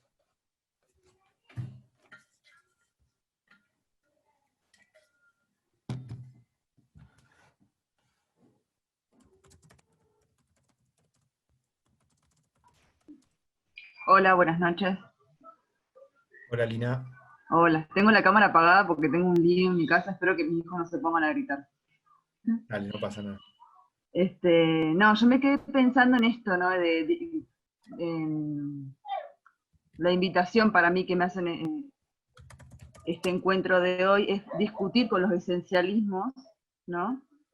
Que nos tienden a llevar a ideas acabadas acerca de la cultura o de las identidades, del género, del ser mujer, del ser varón. Porque si cargamos de ideas previas o a priori de lo que es la cultura, nos limitamos a poder pensar en las fronteras, en esa idea me quedo. Que no hay o sea, cómo romper con esta idea de la cultura estática que nos encierra en un lugar y en la imposibilidad de ver cómo se ponen en juego las fronteras y los dinamismos, ¿no? En realidad es dinámica, es cambiante, y están todo el tiempo en un interjuego. Obviamente que ese interjuego es desigual, si bien todas las culturas son diferentes, existe una construcción jerárquica, ¿no? Ahí se cayó. ¿A todas se les cayó, Lina? Ups. Bueno, ya va a volver. Uy, ¿qué pasó? Se cortó, no sé hasta dónde llegué. Dale, dale. No sé hasta dónde llegué, pero bueno, eso era, discutir un poco con los esencialismos que tienden a encasillar, digamos, en lugares cerrados y no nos permiten ver las fronteras, cómo cargamos siempre de ideas a priori lo que es una cultura o la cultura. No sé en dónde me quedé, se me cortó varias veces. No, pero había llegado a cerrar bastante la idea de la discusión con los esencialismos y cómo ver la cultura como algo cerrado, con fronteras muy delimitadas, no nos permite primero debatir con esa idea de esencialismo y después conectar como con la complejidad de lo que está ahí con nosotros, ¿no? Claro.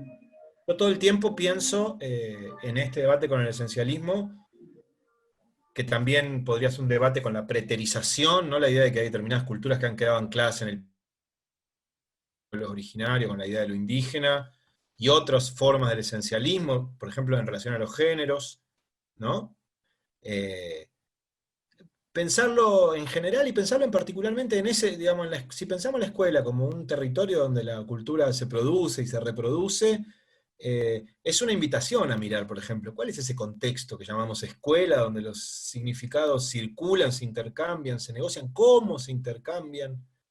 Creo que en eso el aula de cada uno es un lugar medio privilegiado. Es difícil, y ya no hablo más ahora, me pasó un montón de veces que terminaba una clase y poner alguna compa me preguntaba en la sala de profesores, sí, ¿qué tal estuvo? Y le decía, mira, como antropólogo, maravilloso. Como docente, fue un desastre la clase. Porque fue un bardo, porque no siento que no enseñé nada. Ahora, yo entiendo que lo que está pasando ahí, tengo muchas más ganas de sentarme a escribir esos conflictos que se pusieron una gorra, que por ejemplo me acuerdo de esto que decía el compañero que le tiraron cuando llegó al norte neuquino, en la escuela, yo trabajé muchos años en una escuela en la 31, en la Villa 31, cuando llegaba el momento del alfajor y el yogur, pibes de 18, 19 años, paraban todo para comer el yogur, se comían 25 minutos de la clase de investigación que yo daba, y en el momento que les dije, che, ¿por qué no se puede comer después? Y lo sacaron casi, eh,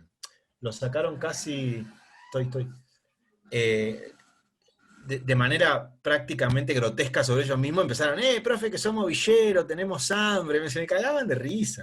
Era claro, hacían 20 minutos comiendo alfajores con yogur, hacían un ruido tremendo y zafaban 20 minutos de la clase. Entonces, yo decía, como antropólogo, maravilloso, como profe me quiero matar porque no puedo avanzar con nada porque llega la chica con los alfajores y se terminó. Bueno, es por ese lado. ¿Qué más? Aparte de Lina. Sí. Vengan.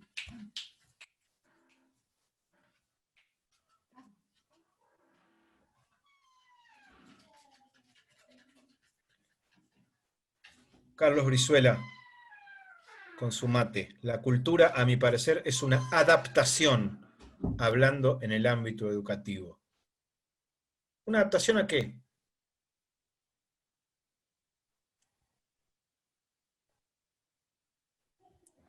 Hola, ¿qué tal? Hola, Carlos. Hola. Bueno, soy nuevo, hace poco recién empecé a ejercer la docencia, el año pasado, más preciso. Y bueno, yo lo viví justamente como una adaptación justamente al contexto, a dónde estaba. No estaba acostumbrado justamente, yo vine con el usted al trato docente. Y acá me decían, che, vos, ¿cómo estás? Y yo, medio raro, cómo era el trato con los alumnos, y los alumnos trataban a los docentes de vos, che, ¿qué haces? Y yo allá es otro lenguaje el que manejamos, o sea, usted, disculpe, esa terminología, ese cambio intercultural que tenían los alumnos en el norte es muy diferente acá al sur, y justamente lo vivo como justamente algo adaptable, o sea, yo me tuve que adaptar al lenguaje, al contexto, a donde estaba situado justamente yo.